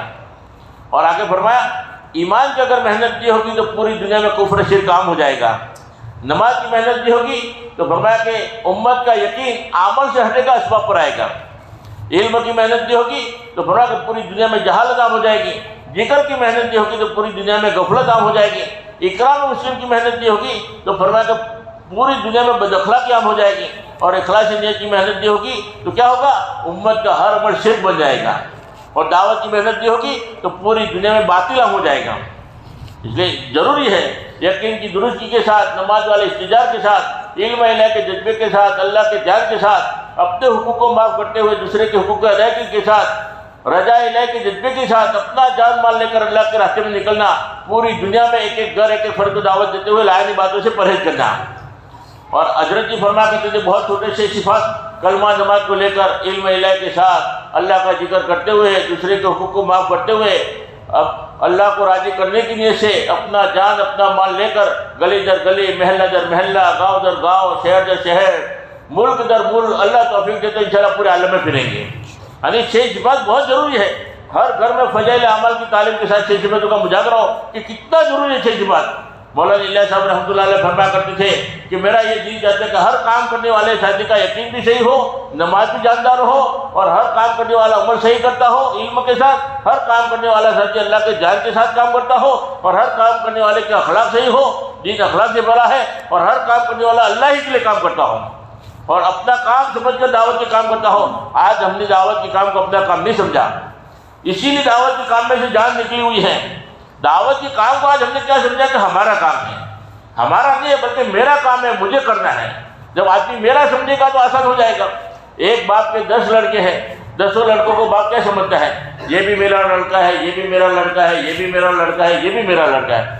10 لڑکوں کی ضرورت پوری کرنا آسان، 10 لڑکوں کا کھلانا پلانا سب آسان، کپڑے ہر ایک لڑکا بیمار ہو گیا، ڈاکٹر نے کہا 5 لاکھ روپے کا خرچہ ہے۔ اب باپ کیا کرے گا، بیٹا میرا ہے، علاج مجھے کرانا ہے، اپنی زمین بیچے گا، اپنا مکان بیچے گا، قرضہ لے گا اور بیٹے کا علاج کرائے گا۔ کیوں کہ بیٹا میرا ہے۔ بیٹا کس کا ہے، بیٹا میرا ہے تو علاج کون کرائے گا، میں کراؤں گا۔ بیٹے کے علاج کے لیے 5 لاکھ بھی خرچ کرنا آسان ہے، اور 10 لڑکے مل کر ایک باپ کو نہیں پال سکتے، 10 لڑکے مل کر ایک باپ کو نہیں پال سکتے۔ اس کی وجہ کیا ہے، ہر لڑکا جو ہے میرا باپ کہنے کو تیار نہیں ہے، ہر لڑکا کہہ سکتا ہے کہ میرا نہیں ہے، ہمارا ہے۔ کس کا ہے، ہمارے 10 بھائیوں کی ذمہ داری ہے۔ اب باپ کو نہ کھانے مل رہا ہے صحیح، نہ کپڑے صحیح ملیں گے، اور باپ بیمار ہو گیا، ڈاکٹر نے کہا 2 لاکھ کا خرچہ ہے، تو سارے کے سارے 10 لڑکے ایک دوسرے کا منہ دیکھیں گے کہ میرے اکیلے تھوڑی ذمہ داری ہے، ہمارے 10 بھائیوں کی ذمہ داری ہے، میرا سمجھنے کے لیے کوئی تیار نہیں ہے۔ ہاں بیٹا بیمار ہو گیا، 2 لاکھ کا خرچہ کرنا اس کے لیے آسان ہو جائے گا، باپ بیمار ہو گیا تو باپ کے لیے 2 لاکھ نکالنا آسان نہیں، مشکل ہو جائے گا، کیونکہ میرا ہی نہیں سمجھا۔ دعوت کے کام کو آج ہم نے یہی سمجھا ہے کہ ہمارا کام ہے، سب کی ذمہ داری ہے، سب کی ذمہ داری نہیں ہے، میری ذمہ داری ہے، مجھے کرنا ہے۔ جب آدمی یوں سمجھے گا کہ میرا کام ہے تو آسان ہو جائے گا۔ ہاں جیسے دکان کو آدمی میری سمجھتا ہے، کاروبار کو میرا سمجھتا ہے، تو اس کے لیے 12 گھنٹے لگانا بھی آسان، سارے تقاضے پورے کرنا آسان۔ جب میرا سمجھا تو آسان ہو گیا۔ اس لیے دعوت کے کام کو آدمی یوں سمجھے کہ میرا کام ہے، مجھے کرنا ہے، تو آسان ہو جائے گا، ورنہ ہمارا سمجھیں گے تو جان نکلے گی۔ گشت والا عمل میرا ہے، مجھے کرنا ہے، ہماری پوری مسجد اور جماعت کی ذمہ داری نہیں ہے، میری ذمہ داری ہے۔ اب گشت میں ماشاءاللہ مسجد اور جماعت کے 15 آدمی بیٹھے ہیں، تو آپ کا میرے پر بڑا احسان ہے۔ 14 آدمیوں کا کام میرا تھا، مجھے کرنا چاہیے تھا، اب 14 آدمی جو ہے کام میں بیٹھے ہیں، گشت میں ساتھ دے رہے ہیں، اللہ آپ کو جزائے خیر عطا فرمائے، اللہ آپ کو بڑا نعمت بدل عطا فرمائے۔ کام میرا تھا، مجھے کرنا چاہیے تھا، آپ نے میری مدد کی، اللہ آپ کو جزائے۔ کبھی لڑائی جھگڑا ہی نہیں ہوگا، کبھی انتشار ہی نہیں ہوگا، کیا گشت میں آتا ہے نہیں آتا، وہ 4 مہینے لگا کر تم گشت میں بھی نہیں آئے، وہ میرا کام مجھے کرتے رہنا ہے۔ جب ایک آدمی مرد مجاہد کھڑا ہوگا تو اس کو دیکھ کر دوسرا بھی آدمی قربانی والا تیار ہوگا۔ اس لیے فرمایا کہ آدمی یوں سمجھے میرا کام ہے۔ جب آدمی کام بنائے گا تو کام بنے گا، کھیل بنائے گا تو کھیل بن کے رہ جائے گا۔ تو دعوت کے کام کو اپنی ذمہ داری سمجھے کہ میری ذمہ داری ہے، مجھے کرنا ہے، خود بخود جگہ ہو جائے گی۔ ایک بس کے اندر 3 آدمی جا رہے تھے، 3 آدمی کی سیٹ تھی، چوتھا آدمی دیکھا کہ تھوڑی سی جگہ کر لو، مجھے بھی بٹھا دو۔ 3 آدمی کی سیٹ پہ 4 آدمی بیٹھ سکتے ہیں، تو 3 آدمی نے کہا کہ بھائی 3 آدمی بیٹھے ہیں، جگہ نہیں ہے۔ اب بیٹھے 3 آدمی، تھوڑی دیر دیکھا تو دروازے کے اوپر بس میں تو اپنا جگری دوست آ گیا، تو جگری دوست آ گیا تو ان کو دروازے سے بلا رہے کہ مقبول بھائی ادھر آ جاؤ، مقبول بھائی ادھر آ جاؤ، بڑے کو۔ اور بلانے کے بعد وہی 3 آدمی آگے پیچھے ہو گئے، ان کو بٹھا دیا۔ تو کیا ہوا، پہلے والا آدمی سوچ رہا کہ بھائی یار اس کو تم بلا کر بٹھا رہے ہو، وہی 3 آدمی بیٹھے ہو، میں نے تمہیں ریکویسٹ کیا تھا، میں نے تمہیں کہا کہ بھائی مجھے بٹھا دو، تم نے مجھے تو بٹھایا نہیں، اور مقبول بھائی کو وہاں سے بلایا اور پھر بٹھایا۔ اس کی وجہ کیا، کہ مقبول بھائی کو انہوں نے اپنا سمجھا تھا اس لیے جگہ ہو گئی، اور پہلے کو اپنا نہیں سمجھا تھا اس لیے جگہ نہیں ہوئی۔ اس لیے دعوت کے کام کو بھی اپنا سمجھیں گے تو جگہ ہو جائے گی، کاروبار میں سے جگہ نکلے گی، اور فرمایا کہ دعوت کے تقاضوں پر چلنا آسان ہو جائے گا۔ جب اپنا نہیں سمجھیں گے تو فرمایا کہ جگہ نہیں ہوگی۔ آدمی کہے کہ میرے پاس ٹائم ہی نہیں ہے، میرے پاس فرصت ہی نہیں، 10 کی بھی فرصت نہیں، 3 دن کا ٹائم نہیں، چلے کا ٹائم نہیں، ٹائم ہی نہیں ہے، کیونکہ ہم نے دعوت کے کام کو اپنا سمجھا ہی نہیں ہے۔ نیت کر کے دعوت کے کام کو اپنا کام سمجھیں گے اور یقین کے ساتھ کرنا۔ اسی سے میرے سارے مسائل حل ہوں گے۔ یہ معمولی کام نہیں ہے، یقین کے ساتھ جو آدمی جن کا کام کرتا ہے اللہ راستے کھولتے رہتے ہیں۔ یقین بہت بڑی چیز ہے، اور جو آدمی یقین کے ساتھ کرے گا وہی جمے گا دعوت کے کام میں، جو یقین کے ساتھ نہیں کرے گا وہ نہیں جم سکتا۔ دعوت کے کام کو آدمی یقین کے ساتھ کرے، حل المشکلات والا راستہ ہے، یہ معمولی کام نہیں ہے، بہت اونچا کام ہے۔ اللہ نے ہمیں یہ دعوت کا کام دیا ہے، حضور پاک صلی اللہ علیہ وسلم کی برکت سے ملا ہے۔ اللہ بڑے ہیں، اللہ کے نبی بھی واجب ہے، اللہ کا کام بھی بڑا ہے، اس لیے اللہ نے نبیوں کو پسند کیا تھا، اور تمام نبیوں کی امام نے دعوت کا کام کیا ہے۔ اتنا بڑا کام اللہ نے ہمیں دیا ہے، اللہ رب العالمین ہمیں صحیح قدر کرنے کی توفیق عطا فرمائے، اور جو نبی والے راستے پر چلے گا اللہ منزل مقصود تک پہنچا دیں گے۔ اور یہ نبی والا راستہ ہے، اللہ کے نبی کا حکم ہے، قرآن کہتا ہے قُلْ هَٰذِهِ سَبِيلِي أَدْعُو إِلَى اللَّهِ عَلَىٰ بَصِيرَةٍ أَنَا وَمَنِ اتَّبَعَنِي۔ آپ کہتے ہو یہ میرا راستہ ہے۔ کون سا میرا راستہ؟ میں اللہ کے بندوں کو اللہ کی طرف بلاتا ہوں، بصیرت کے ساتھ، یقین کے ساتھ میں اللہ کے بندوں کو اللہ کی طرف بلاتا ہوں۔ انا ومن اتبعنی، اور فرمایا کہ میری جو اتباع کرنے والے ہیں، جو مجھے نبی مانتے ہیں، جو مجھے رسول مانتے ہیں، ان کا بھی یہی راستہ ہے۔ اگر ہم نبی کو مانتے ہیں تو ہمارے لیے ضروری ہے کہ دعوت کے کام کو اپنا کام بنا لیں، اللہ کے نبی والے راستے پر چلے، اللہ کے بندوں کو اللہ کی طرف بلانا یہ نبی والا راستہ ہے، یہ ہمارے نبی کا کام ہے۔ اور پھر قیامت تک آنے والے انسانوں کو حکم دے دیا انا ومن اتبعنی، میری اتباع کرنے والے یعنی نبی کو ماننے والے کے لیے ضروری ہے کہ اللہ کے نبی کی اتباع کرے۔ جو میری اتباع کرنے والے ہیں ان کا بھی یہی راستہ ہے، ان کا بھی یہی کام ہے، ان کا بھی یہی دعوت کا کام ہے کہ اللہ کے بندوں کو اللہ کی طرف بلائے، یقین کے ساتھ بلائے، بصیرت کے ساتھ، حل المشکلات والا راستہ ہے۔ ہمارے مولانا تھے، بیرون میں جماعت میں گئے، اللہ نے عجیب صلاحیت دی تھی، تو وہاں ماشاءاللہ بڑا اچھا کام ہوا۔ تو اس ملک کا ایک بہت بڑا جج تھا، یعنی جیسے سپریم کورٹ کا جج ہو جس کا آخری فیصلہ، ایسے سپریم کورٹ کا یعنی ملک کے اعتبار سے بڑا جج تھا۔ اس کے دل میں کچھ سوالات تھے، تو پریشان تھا کہ اس کو تو کوئی بھی بات دلیل کے سامنے جو ہے دلیل کے ساتھ جو ہے رجوع کرنا ہوتا ہے، اور مولانا کی صلاحیت دیکھی ماشاءاللہ بڑا اللہ نے، تو اس کے دل میں خواہش پیدا ہوئی کہ مولانا کے پاس میں جاؤں گا تو میرا جو ہے حل ہو جائے گا مسئلے کا حل۔ تو ٹائم نکال کر، کیونکہ بڑا آدمی تھا، بڑی مشکل کے بعد میں جو ہے مولانا سے کانٹیکٹ کر کے جو ہے مولانا سے ٹائم جو ہے لے کر جو ہے مولانا کے پاس آئے۔ تو وہ بڑا جو جج تھا اس نے مولانا سے بات کی کہ میری ایک بات سمجھ میں نہیں آ رہی ہے، میری ایک بات سمجھ میں نہیں آ رہی ہے کہ دنیا میں 73 فرقے ہوں گے۔ کتنے فرقے ہوں گے؟ 73 فرقے ہوں گے، اور اس میں ایک ہی فرقہ جنت میں جائے گا، تو جنت میں جانے والا فرقہ کون سا ہے؟ اور یہ میں قرآن اور حدیث کی روشنی میں سمجھنا نہیں چاہتا، میں تو عقلی دلیل سے سمجھنا چاہتا ہوں، دماغ میں بات بیٹھ جائے، اس طریقے سے دلیل کے ساتھ اور علامتوں کے ساتھ مجھے سمجھاؤ تاکہ میرے دماغ میں بات اتر جائے۔ اور قرآن اور حدیث کی روشنی میں اس لیے سمجھنا نہیں چاہتا کہ جتنے بھی فرقے ہیں سارے کے سارے فرقے قرآن حدیث کو مانتے ہیں، ایک بھی فرقہ ایسا نہیں ہے جو قرآن کو نہ مانتا ہو کہ ہم قرآن کو نہیں مانتے، حدیث کو نہیں مانتے اس لیے ہم جنتی ہیں۔ اللہ کے رسول کو سب مانتے ہیں، ایک بھی فرقہ ایسا نہیں ہے جو یہ دعویٰ کرتا ہو کہ ہم اللہ کو نہیں مانتے، ہم اللہ کے رسول کو نہیں مانتے اس لیے ہم جنتی ہیں۔ اللہ کو، اللہ کے رسول کو سب مانتے ہیں، اور اللہ کے رسول کو ہی سامنے رکھ کر اپنے آپ کو حق والا بتاتے ہیں۔ قرآن حدیث کی روشنی میں ہی ہر فرقے والا اپنے آپ کو حق والا بتاتا ہے۔ اس لیے میں تو چکر میں آ گیا کہ کون سا حق والا ہے، اور ہر آدمی قرآن حدیث سامنے رکھتا ہے کہ ہم حق پر ہے، وہ کہتے ہیں کہ ہم حق پر ہے، وہ کہتے ہیں کہ ہم حق پر ہے، اور ہر فرقے میں ڈاکٹر، انجینئر، اچھے ماشاءاللہ سمجھدار لوگ موجود ہیں۔ اس لیے میرے دماغ سے اگر کوئی تجویز کر لوں کہ یہ حق والا ہے تو یہ ناقص ہے، مجھے تو کوئی علامت سے سمجھاؤ، دلیل کے بعد دلیل نہیں سمجھاؤ تاکہ میری عقل میں بات اتر جائے۔ انہوں نے، مولانا نے کہا کہ چلو ٹھیک ہے، آپ کو دلیل کے ساتھ سمجھنا ہے، تو انہوں نے 2 جواب دیے۔ پہلا سوال کا جواب یہ دیا کہ 73 فرقے والے قرآن حدیث کو مانتے ہیں، اور اپنے آپ کو حق والا ثابت کر کے دکھاتے ہیں. اس کا یہ جواب دیا کہ ایک آدمی دودھ بیچ رہا ہے دودھ بیچ رہا ہے، دودھ جو ہے حق ہے، اور پانی کیا ہے؟ پانی کیا ہے؟ باطل ہے. پانی فری میں ملتا ہے اور دودھ پیسوں سے ملتا ہے. اصل دودھ ہے، پانی جو باطل ہے، پانی فری میں ملتا ہے. اب دودھ کے ریٹ میں پانی کو چلانا ہے تو کیا کرنا پڑتا ہے؟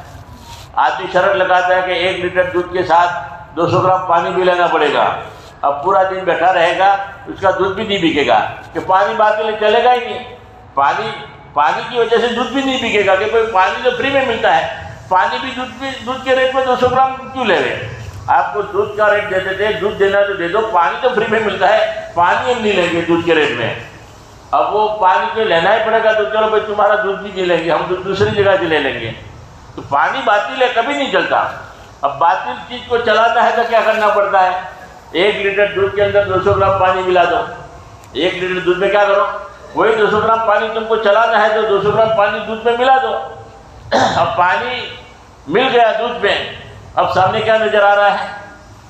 پانی چھپا ہوا ہے، پانی نظر نہیں آ رہا ہے، سامنے دودھ ہی نظر آ رہا ہے. اب وہی پانی والا دودھ ڈاکٹر بھی خریدے گا، انجینئر بھی خریدے گا، صلاحیت والا بھی آدمی خریدے گا، سارے کے سارے لوگ خریدیں گے. بھئی آپ پانی اس میں پانی ہے وہ چھپا ہوا ہے، سامنے دودھ ہوتا ہے. اس لیے سامنے قرآن حدیث ہوتی ہے، باطل چیزیں چھپی ہوئی رہتی ہے. 73 فرقے جو چل رہے ہیں اس کی وجہ یہ ہے کہ سامنے کیا رکھتے ہیں؟ اللہ کے رسول کو رکھتے ہیں، سامنے قرآن حدیث کو رکھتے ہیں، باطل چیزیں سامنے نہیں رکھتے، باطل چیز چھپی رہتی ہے. اس لیے سارے کے سارے فرقے چل رہے ہیں. سمجھ میں آ گیا؟ جج صاحب نے کہا کہ ایک بات تو سمجھ میں آ گئی. اب اس میں حق والا کون؟ پانی والا کون ہے؟ پانی بغیر کا کون ہے؟ پیور دودھ کون سا ہے؟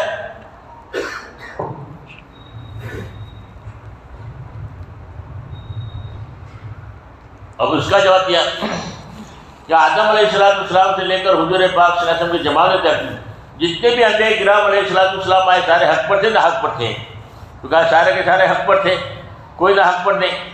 پھر کہا کہ جو نہ حق پر تھے، جو نبی کی بات کو ماننے والے تھے وہ حق پر نہ حق پر؟ بولے وہ حق پر. اور جو نبی کی بات کو نہیں مانتے تھے، نبی کی بات کا انکار کرتے تھے، وہ حق پر تھے نہ حق پر؟ بولے جو نبی کی بات کا انکار کرتے تھے، نبی کی بات کو نہیں مانتے تھے، وہ نہ حق پر ہے. تو آپ کو عقلی دلیل سے سمجھنا ہے. لے علامت بتاؤ، حق والوں کی علامت کیا، نہ حق والوں کی علامت کیا، تاکہ دلیل سے بات سمجھ میں آ جائے. علامتوں سے بات سمجھ میں آ لیکن ان کی نشانی کیا، دلیل کیا ماننے والوں کی اور نہ ماننے والوں کی دلیل کیا، علامت کیا. تو کہا کہ آدم علیہ السلام سے لے کر آج تک جتنے بھی لوگ جتنے بھی انبیاء کرام علیہ السلام سے حق والے تھے، اور نہ حق والوں کی علامت یہ ہوتی تھی کہ حق والوں کو گالیاں دیتے تھے، حق والوں کو تکلیف پہنچاتے تھے، حق والوں کو برا بھلا کہتے تھے، حق والوں کے راستے میں کانٹے ڈالتے تھے. تو جو تکلیف پہنچانے والے، برا بھلا کہنے والے، وہ علامت اس بات کی ہے کہ وہ حق والے ہیں. اور حق والوں کی علامت کیا؟ کہ وہ برداشت کرتے تھے، کسی کو تکلیف نہیں پہنچاتے تھے، کسی کو برا بھلا نہیں کہتے تھے. یہ حق والوں کی علامت ہے. پھر صحابہ کرام کے زمانے میں بھی جو نبی کی بات کو ماننے والے تھے، صحابہ کرام تھے، عاشق رسول تھے، ان کو بھی انگاروں پر گھسیٹا گیا، ان کو بھی تپتی ریت پر گھسیٹا گیا، ان کو بھی تکلیف پہنچائی گئی. جو تکلیف پہنچانے والے تھے، جو برا بھلا کہنے والے تھے، جو گالیاں دینے والے تھے، وہ کون تھے؟ بولے نہ حق والے تھے. یہ علامت ہے. اور حق والوں کی علامت کیا؟ برداشت کرنا، کسی کو گالی نہیں دینا، کسی کو برا بھلا نہیں کہنا. یہ حق والوں کی علامت تھی. پھر اولیاء کرام کے زمانے میں بھی یہی ہوا. آج کے زمانے میں فرمایا کہ جو تبلیغی جماعت کام کر رہی ہے، ان کو بھی لوگ گالیاں بھی دیتے ہیں، برا بھلا بھی کہتے ہیں، پتھر بھی مارتے ہیں، مسجد سے بھی نکال دیتے ہیں، اور یہ بیچارے برداشت کرتے ہیں. کسی کو گالی نہیں دیتے، کسی کو برا بھلا نہیں کہتے، کسی کو بد دعا نہیں کرتے. اب آپ ہی بتاؤ حق والا کون ہے؟ جج صاحب نے کہا حق سمجھ میں آ گیا، حق سمجھ میں آ گیا. عقلی دلیل کے بعد اب عقل نے بھی تسلیم کر لیا کہ یہ حق والا ہے، اور انہوں نے ارادہ بھی کیا کہ اب میں 4 بجے اللہ کے راستے میں لگاؤں گا. حق سمجھ میں آ گیا. آج ہمیں دعوت کی کام کا حق سمجھ کر یقین کے ساتھ کرے. یہ معمولی کام نہیں ہے، بہت اونچا کام ہے. ہمارے ایک جج صاحب تھے، ریٹائر ہو گئے. اس کے بعد انہوں نے 4 بجے لگایا. جب 4 بجے لگانے کے بعد رو رہے تھے، کہہ رہے تھے کہ یہ جو 40 سال پہلے مجھے لگانا چاہیے تھا، آج میں 40 سال کے بعد لگا رہا ہوں. 4 بجے 40 سال سے پہلے لگایا ہوتا تو کتنے لوگوں کی ہدایت کا میں ذریعہ بن جاتا. اور آج میں ریٹائر ہونے کے بعد لگا رہا ہوں، 40 سال کے بعد لگا رہا ہوں، بڑا افسوس ہو رہا ہے، بڑا دکھ ہو رہا ہے جو پہلے لگانا چاہیے تھا میں اب بعد میں لگا رہا ہوں۔ یہ معمولی کام نہیں ہے، آدمی نکلنے کے بعد سمجھ میں بات آتی ہے، پہلے نہیں آتی۔ ہدایت کا جو نور ہے وہ تو نکلنے کے بعد ہی سمجھ میں آتا ہے۔ ایک آدمی اللہ کے راستے میں نکلا، 15 دن ہو گئے، 15 دن ہو گئے رو رہا ہے، 15 دن ہو گئے رو رہا ہے۔ پوچھا بھائی کیوں رو رہے ہو؟ امیر صاحب نے پوچھا بیوی آ جا گئی، بچے آ جا گئے، کیوں رو رہے ہو؟ تو کہا کہ میں اس لیے نہیں رو رہا ہوں کہ بیوی آ جا گئی، بچے آ جا گئے، میں تو اس لیے رو رہا ہوں کہ 15 سال ہو گئے میں نے میرے باپ کی شکل نہیں دیکھی، میں نے میری ماں کی شکل نہیں دیکھی، میرے ماں باپ کی میں شکل دیکھنا پسند نہیں کرتا۔ میرا قبر میں کیا ہوگا، میرا آخرت میں کیا ہوگا؟ اب ہدایت کا نور آیا، حق سمجھ میں آ رہا ہے، اب رو رہا ہے۔ امیر صاحب نے کہا کہ تم اپنے ابا کو خط لکھو، معافی مانگو اور اللہ سے دعا بھی مانگو۔ اس نے روتے روتے خط لکھا اپنے ابا کو 15 دن کے بعد میں۔ اب باپ کے ہاتھ میں بیٹے کا خط ہے 15 سال کے بعد پہلی دفعہ۔ اب ماں باپ نے بھی خط پڑھا، معافی مانگ رہا ہے، روتے روتے لکھا ہے، تو ان کے دلوں میں بھی جو ہے محبت آ گئی کہ چلو بھائی ہم بھی معاف کر دیتے ہیں، بیٹے کو احساس پیدا ہو گیا ہے، چلو معاف کر دو۔ انہوں نے بھی خط لکھا باپ نے، میں نے تمہیں سب بیٹا معاف کر دیا ہے۔ اب وہ چلا لگانے کے بعد گھر گیا، ماں باپ سے ملا، رو رہا ہے، معافی مانگ رہا ہے۔ 15 سال کا توڑ 15 دن میں اللہ نے جوڑ دیا، ہدایت کا نور آ گیا، احساس پیدا ہوا۔ اللہ کے راستے میں نکلنے کے بعد ہدایت کا نور آتا ہے، جن کی صحیح روح پر آ جاتی ہے۔ یہ معمولی دولت نہیں ہے۔ ایک جگہ جماعت گشت کر رہی تھی تو ایک بوڑھی عورت دعائیں دے رہی تھی کہ اللہ تمہیں جماعت والوں کو بھلا کرے، جماعت والوں کو جنت دے، جماعت والوں کے اللہ درجے بلند کرے، ان کو بہت اعلیٰ مقام دے۔ تو جماعت والے پوچھا یہ بوڑھی عورت کون ہے، اتنی زیادہ دعائیں دے رہی ہے؟ تو کہا کہ انہوں نے بتایا، گاؤں والے تھے، کہ یہ ان کا ایک نوجوان لڑکا تھا کہ اتنا بڑا ظالم تھا کہ پورا گاؤں پریشان تھا، اپنی بیوی کو بھی مارتا تھا اور اپنی ماں کو بھی لکڑی سے مارتا تھا۔ جس نے جنم دیا اپنی ماں کو لکڑی سے مارتا ہو، کتنا بڑا ظالم ہوگا۔ اب اللہ نے جو ہے اس کو ہدایت دی، جماعت والے ان کو جماعت میں لے گئے۔ چلے میں 4 مہینے وہ پورا کر کے آیا ہے، ماشاءاللہ نمازی ہو گیا، بیوی پر ظلم بند ہو گیا، ماں پر بھی ظلم بند ہو گیا، اور ماں کو جو لکڑی سے مارتا تھا وہی آدمی آج ماں کے پیر دبا رہا ہے اور معافی مانگ رہا ہے کہ مجھے اللہ کے لیے معاف کر دو، میں نے تمہیں بہت ستایا ہے۔ اب وہ پیر دبا رہا ہے تو ماں بڑی راضی ہوتی ہے، بڑی خوش ہوتی ہے اور دعائیں دیتی ہے، اللہ وقت تمہارا جماعت والوں کا اللہ بھلا کرے کہ میرے بیٹے کو اللہ نے ہدایت دی، جماعت والوں کی برکت سے۔ دعائیں لینا سیکھو، ایسا کام کرو کہ لوگ دعائیں دے رہی ہو، اللہ کے راستے میں نکالو، نکلنے کے بعد وہ دعائیں دینے والے بنیں گے کہ پہلے ہمارے اوپر محنت کرنی چاہیے تھی، آج اسے ایسا کام کرو کہ لوگ دعائیں دے رہے ہوں۔ ہم حج میں جا رہے تھے تو ہمیں ذمہ دار حج میں جو ہے سمجھانے والے تھے کہ میں 35 سال پہلے حج میں گیا تھا، جو سمجھانے والے تھے حنیف بھائی کر کے 35 سال پہلے حج میں گیا تھا، تو وہاں پر ایک بوڑھی عورت شوہر سے الگ ہو گئی، پریشان تھی، رو رہی تھی، ہم کو بہت رحم آیا کہ بیچاری عورت اکیلی پڑ گئی ہے، پریشان ہے۔ اس زمانے میں اتنی سہولت نہیں تھی، بڑی مشکل کے بعد جو ہے ان کے روم پر لے گئے اور تھک گئے، پسینہ پسینہ ہو گئے، 2 بج گئے، 3 بج گئے، بڑی مشکل کے بعد میں ان کا روم ملا، اور روم ملا تو وہ کیا دعائیں دے رہی تھی، اللہ تمہیں ہر سال حج پڑھاوے، اللہ تمہیں اس کا بہت بدلہ دے، تم نے جو ہے میرا ساتھ دیا، اتنی دعائیں دیا کہ اللہ تمہیں ہر سال حج پڑھاوے۔ تو اس بڑھیا کی دعا کی برکت سے اللہ نے مجھے ہر سال 35 سال ہو گئے، 35 حج اللہ نے کروا دیا۔ ایسا کام کرو کہ لوگوں کی دعائیں نکل رہی ہوں، دعوت کا کام کرو، دین کی محنت کرو، ایسا کام کرو کہ لوگ دعائیں دے رہے ہوں تاکہ ہمارا دنیا بھی بن جائے، آخرت بھی بن جائے۔ اسی لیے اللہ کے راستے میں نکالا جاتا ہے کہ وہ صفات پیدا ہو، اور جب تک اللہ کے راستے میں نہیں نکلے گا تب تک سمجھ میں بات نہیں آئے گی۔ اس لیے ہمت کر کے اللہ کے راستے میں نکلنے کے لیے بتاؤ، اور دعوت کے کام میں دیکھو اللہ کے راستے میں نکالنے کے لیے ایک بات سن لو، اللہ کے راستے میں نکالنے کے لیے کوئی اصول نہیں ہے۔ جیسے پانی میں آدمی ڈوبا ہوا ہو، اس کو باہر نکالنے کے لیے کوئی اصول نہیں ہے۔ ٹانگ ہاتھ میں آئے تو ٹانگ کھینچ کے نکالو، ہاتھ میں آئے تو ہاتھ کھینچ کے نکالو، بال ہاتھ میں آئے تو بال کھینچ کے نکالو۔ سب سے بڑا اصول اس کو پانی میں سے باہر نکالو۔ پھر دوسرا اصول یہ ہے کہ اس کے پیٹ میں جو پانی چلا گیا اس کو باہر نکالو، اور پھر تیسرا اصول یہ ہے کہ اس کو تیرنا سکھا دو۔ جب تیرنا آ جائے تو پھر دوبارہ ڈوبے گا ہی نہیں، یہاں ڈبکی مارے گا وہاں نکلے گا۔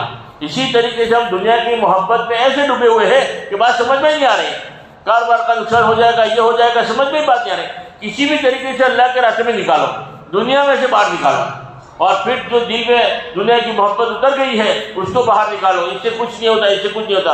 اور تیسرا کام، اللہ سے ہونے کا یقین بٹھاؤ کہ کرنے والی ذات اللہ کی ہے، روزی اللہ کے ہاتھ میں ہے، پالنے والے اللہ ہے، سب کچھ اللہ ہی کرتے ہیں۔ اور یقین بن گیا تو گویا تیرنا آ گیا۔ اب وہ واپس آئے گا 4 بجے لگانے کے بعد تو فرمایا کاروبار میں جائے گا، مگر اذان ہو جائے گی فوراً ڈبکی مار کر باہر نکل جائے گا۔ 3 دن کا تک آ جائے گا، ڈبکی مار کر باہر آ جائے گا۔ چلے کا تک آ جائے گا، ڈبکی مار کر باہر آ جائے گا۔ اس لیے سب سے پہلا اصول یہ ہے کہ اس کو دنیا میں سے باہر نکالو، پھر انشاءاللہ سارے مسئلے حل ہو جائیں گے۔ تو ہمت کر کے بتاؤ کون تیار 4 مہینے کے لیے؟ 16 تاریخ سے جماعتیں جا رہے ہیں۔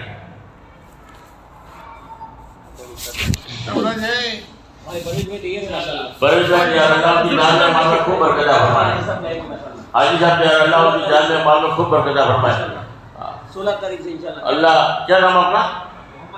محمد عمران بھی اللہ ان کی جان میں مال میں خوب برکت عطا فرمائے۔ اور جتنے بھی لوگ نام لکھائیں گے اللہ سب کو بار بار حج بیت اللہ نصیب فرماوے، سب کی جائز بقاش حاضرتوں کو اللہ پوری فرماوے، اور سب کو اللہ نیک اولاد عطا فرماوے، اور اللہ ان کے گھروں کو اللہ جنت کا باغ بناوے۔ جو بھی نام لکھائے گا ہمت کر کے بتاؤ کون تیار ہے؟ کیا نام بھائی کا؟ محمد فیضان، کون سی مسجد؟ امینہ مسجد۔ اور بتاؤ بھائی؟ بتاؤ بھائی 16 تاریخ۔ حاجی سردار صاحب اللہ قبول فرمائے، اللہ آسان فرمائے۔ کیا نام ہے؟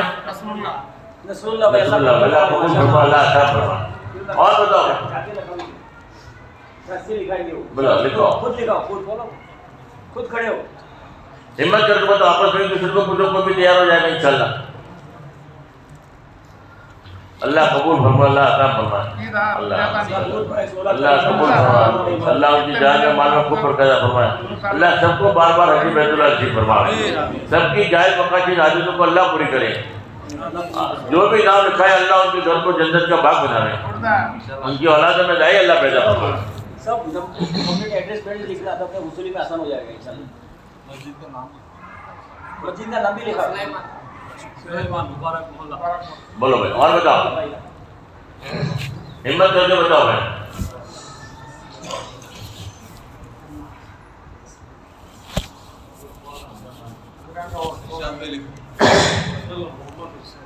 اللہ قبول فرمائے، اللہ ان کی جان میں مال میں خوب برکت عطا فرمائے، اللہ آسان فرمائے۔ 7 جماعتیں بننی چاہیے، 7 4 مہینے کی، یا 7 مسجدیں ہیں، 7 مسجدوں سے جماعت بن جائے گی انشاءاللہ۔ ہر مسجد سے 4 مہینے کی جماعت ہو۔ اور بتاؤ بھائی، پلین میں 2 پائلٹ ہوتے ہیں، ایک پلین جو ہے ایک چلاتا ہے پلین، دوسرا پائلٹ کیا کرتا ہے؟ دوسرے پائلٹ کی ذمہ داری ہے، لکھو بھائی ان کا۔ اللہ قبول فرمائے، اللہ احسان فرمائے۔ اور بتاؤ بھائی، عنایت میں اللہ قبول فرمائے، اللہ احسان فرمائے۔ 16 تاریخ کی تشکیل ہوئی ہے مطلب 7 ہاں جون سے جو ساتھی آئے ہیں، منگلا جون ہے، دوسرا کون سا جون ہے؟ سب جو منڈلی جون، منگلا جون، منڈلی جون دونوں لکھاؤ بھائی۔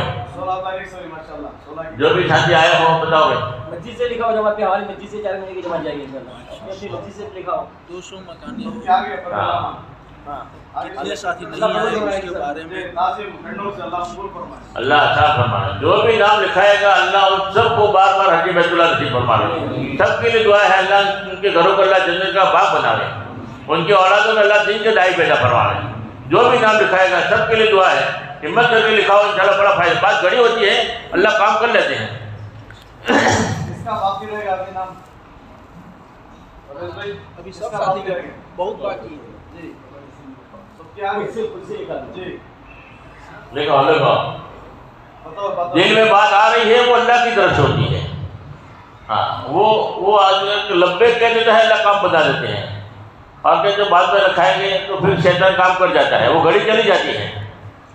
ہاں بے بزرگ بیت الخلا میں بولے کہ کرتا جو ہے صدقہ کر لو، بلکہ یار نیک ارادہ آیا تھا، ہو سکتا ہے باہر نکل ارادہ بدل نہ جائے۔ اللہ کے نیک کام کرنے کا ارادہ ہوتا ہے وہ اللہ کی طرف سے ہوتا ہے۔ اگر دل میں بات آ رہی ہے کہ جانا چاہیے، ہمت نام لکھا دو، بعد میں لے جائے گا اللہ، جائے گا وہی جس کی مقدر میں ہوگا، مگر جب دل میں آ رہی ہے بات تو بسم اللہ بول کے کھڑے ہو جاؤ، ارادے میں لکھا دو، راستے کھل جائیں گے۔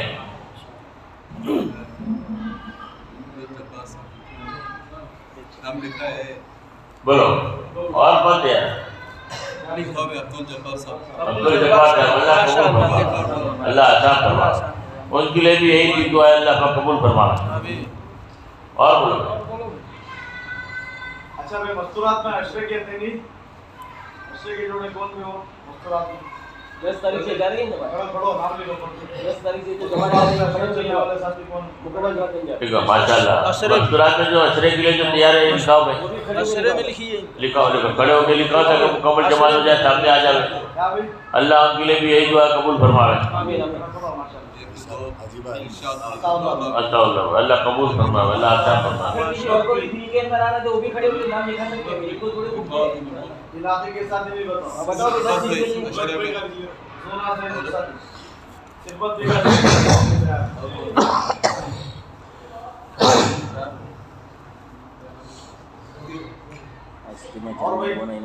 اور کسی کا ہے تو نکلیں گے انشاءاللہ. اللہ سب کو نکلنے کی توفیق عطا فرمائے. اور اچھا دوسری ایک بات ہم ضرور یہ ہے کہ یہ ہمارا جو ہفتہ واری پنچکوشا ہے اجتماع ہے اس کو جاندار بنانے کی فکر کریں.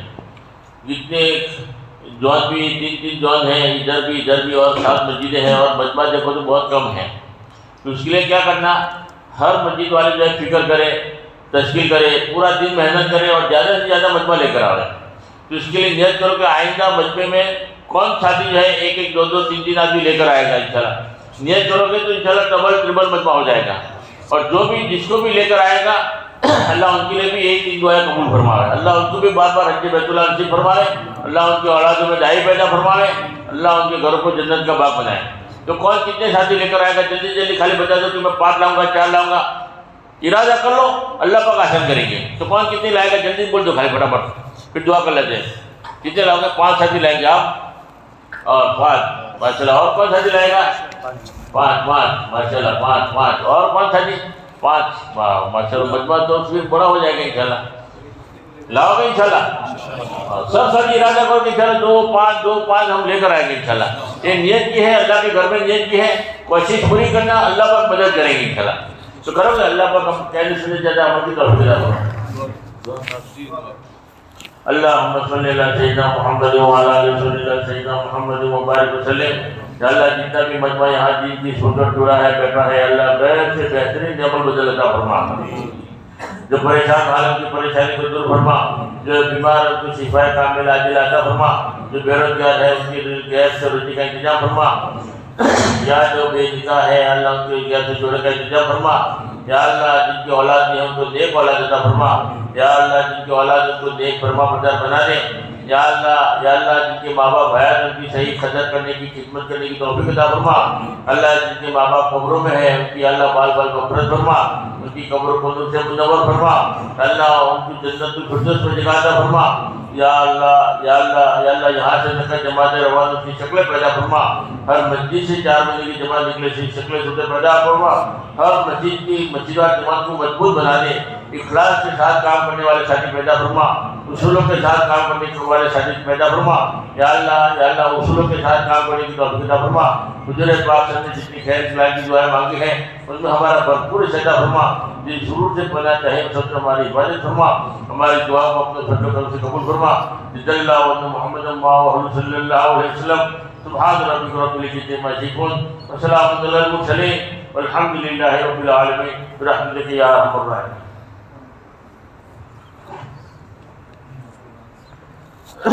نالخہ بنا لو بھائی.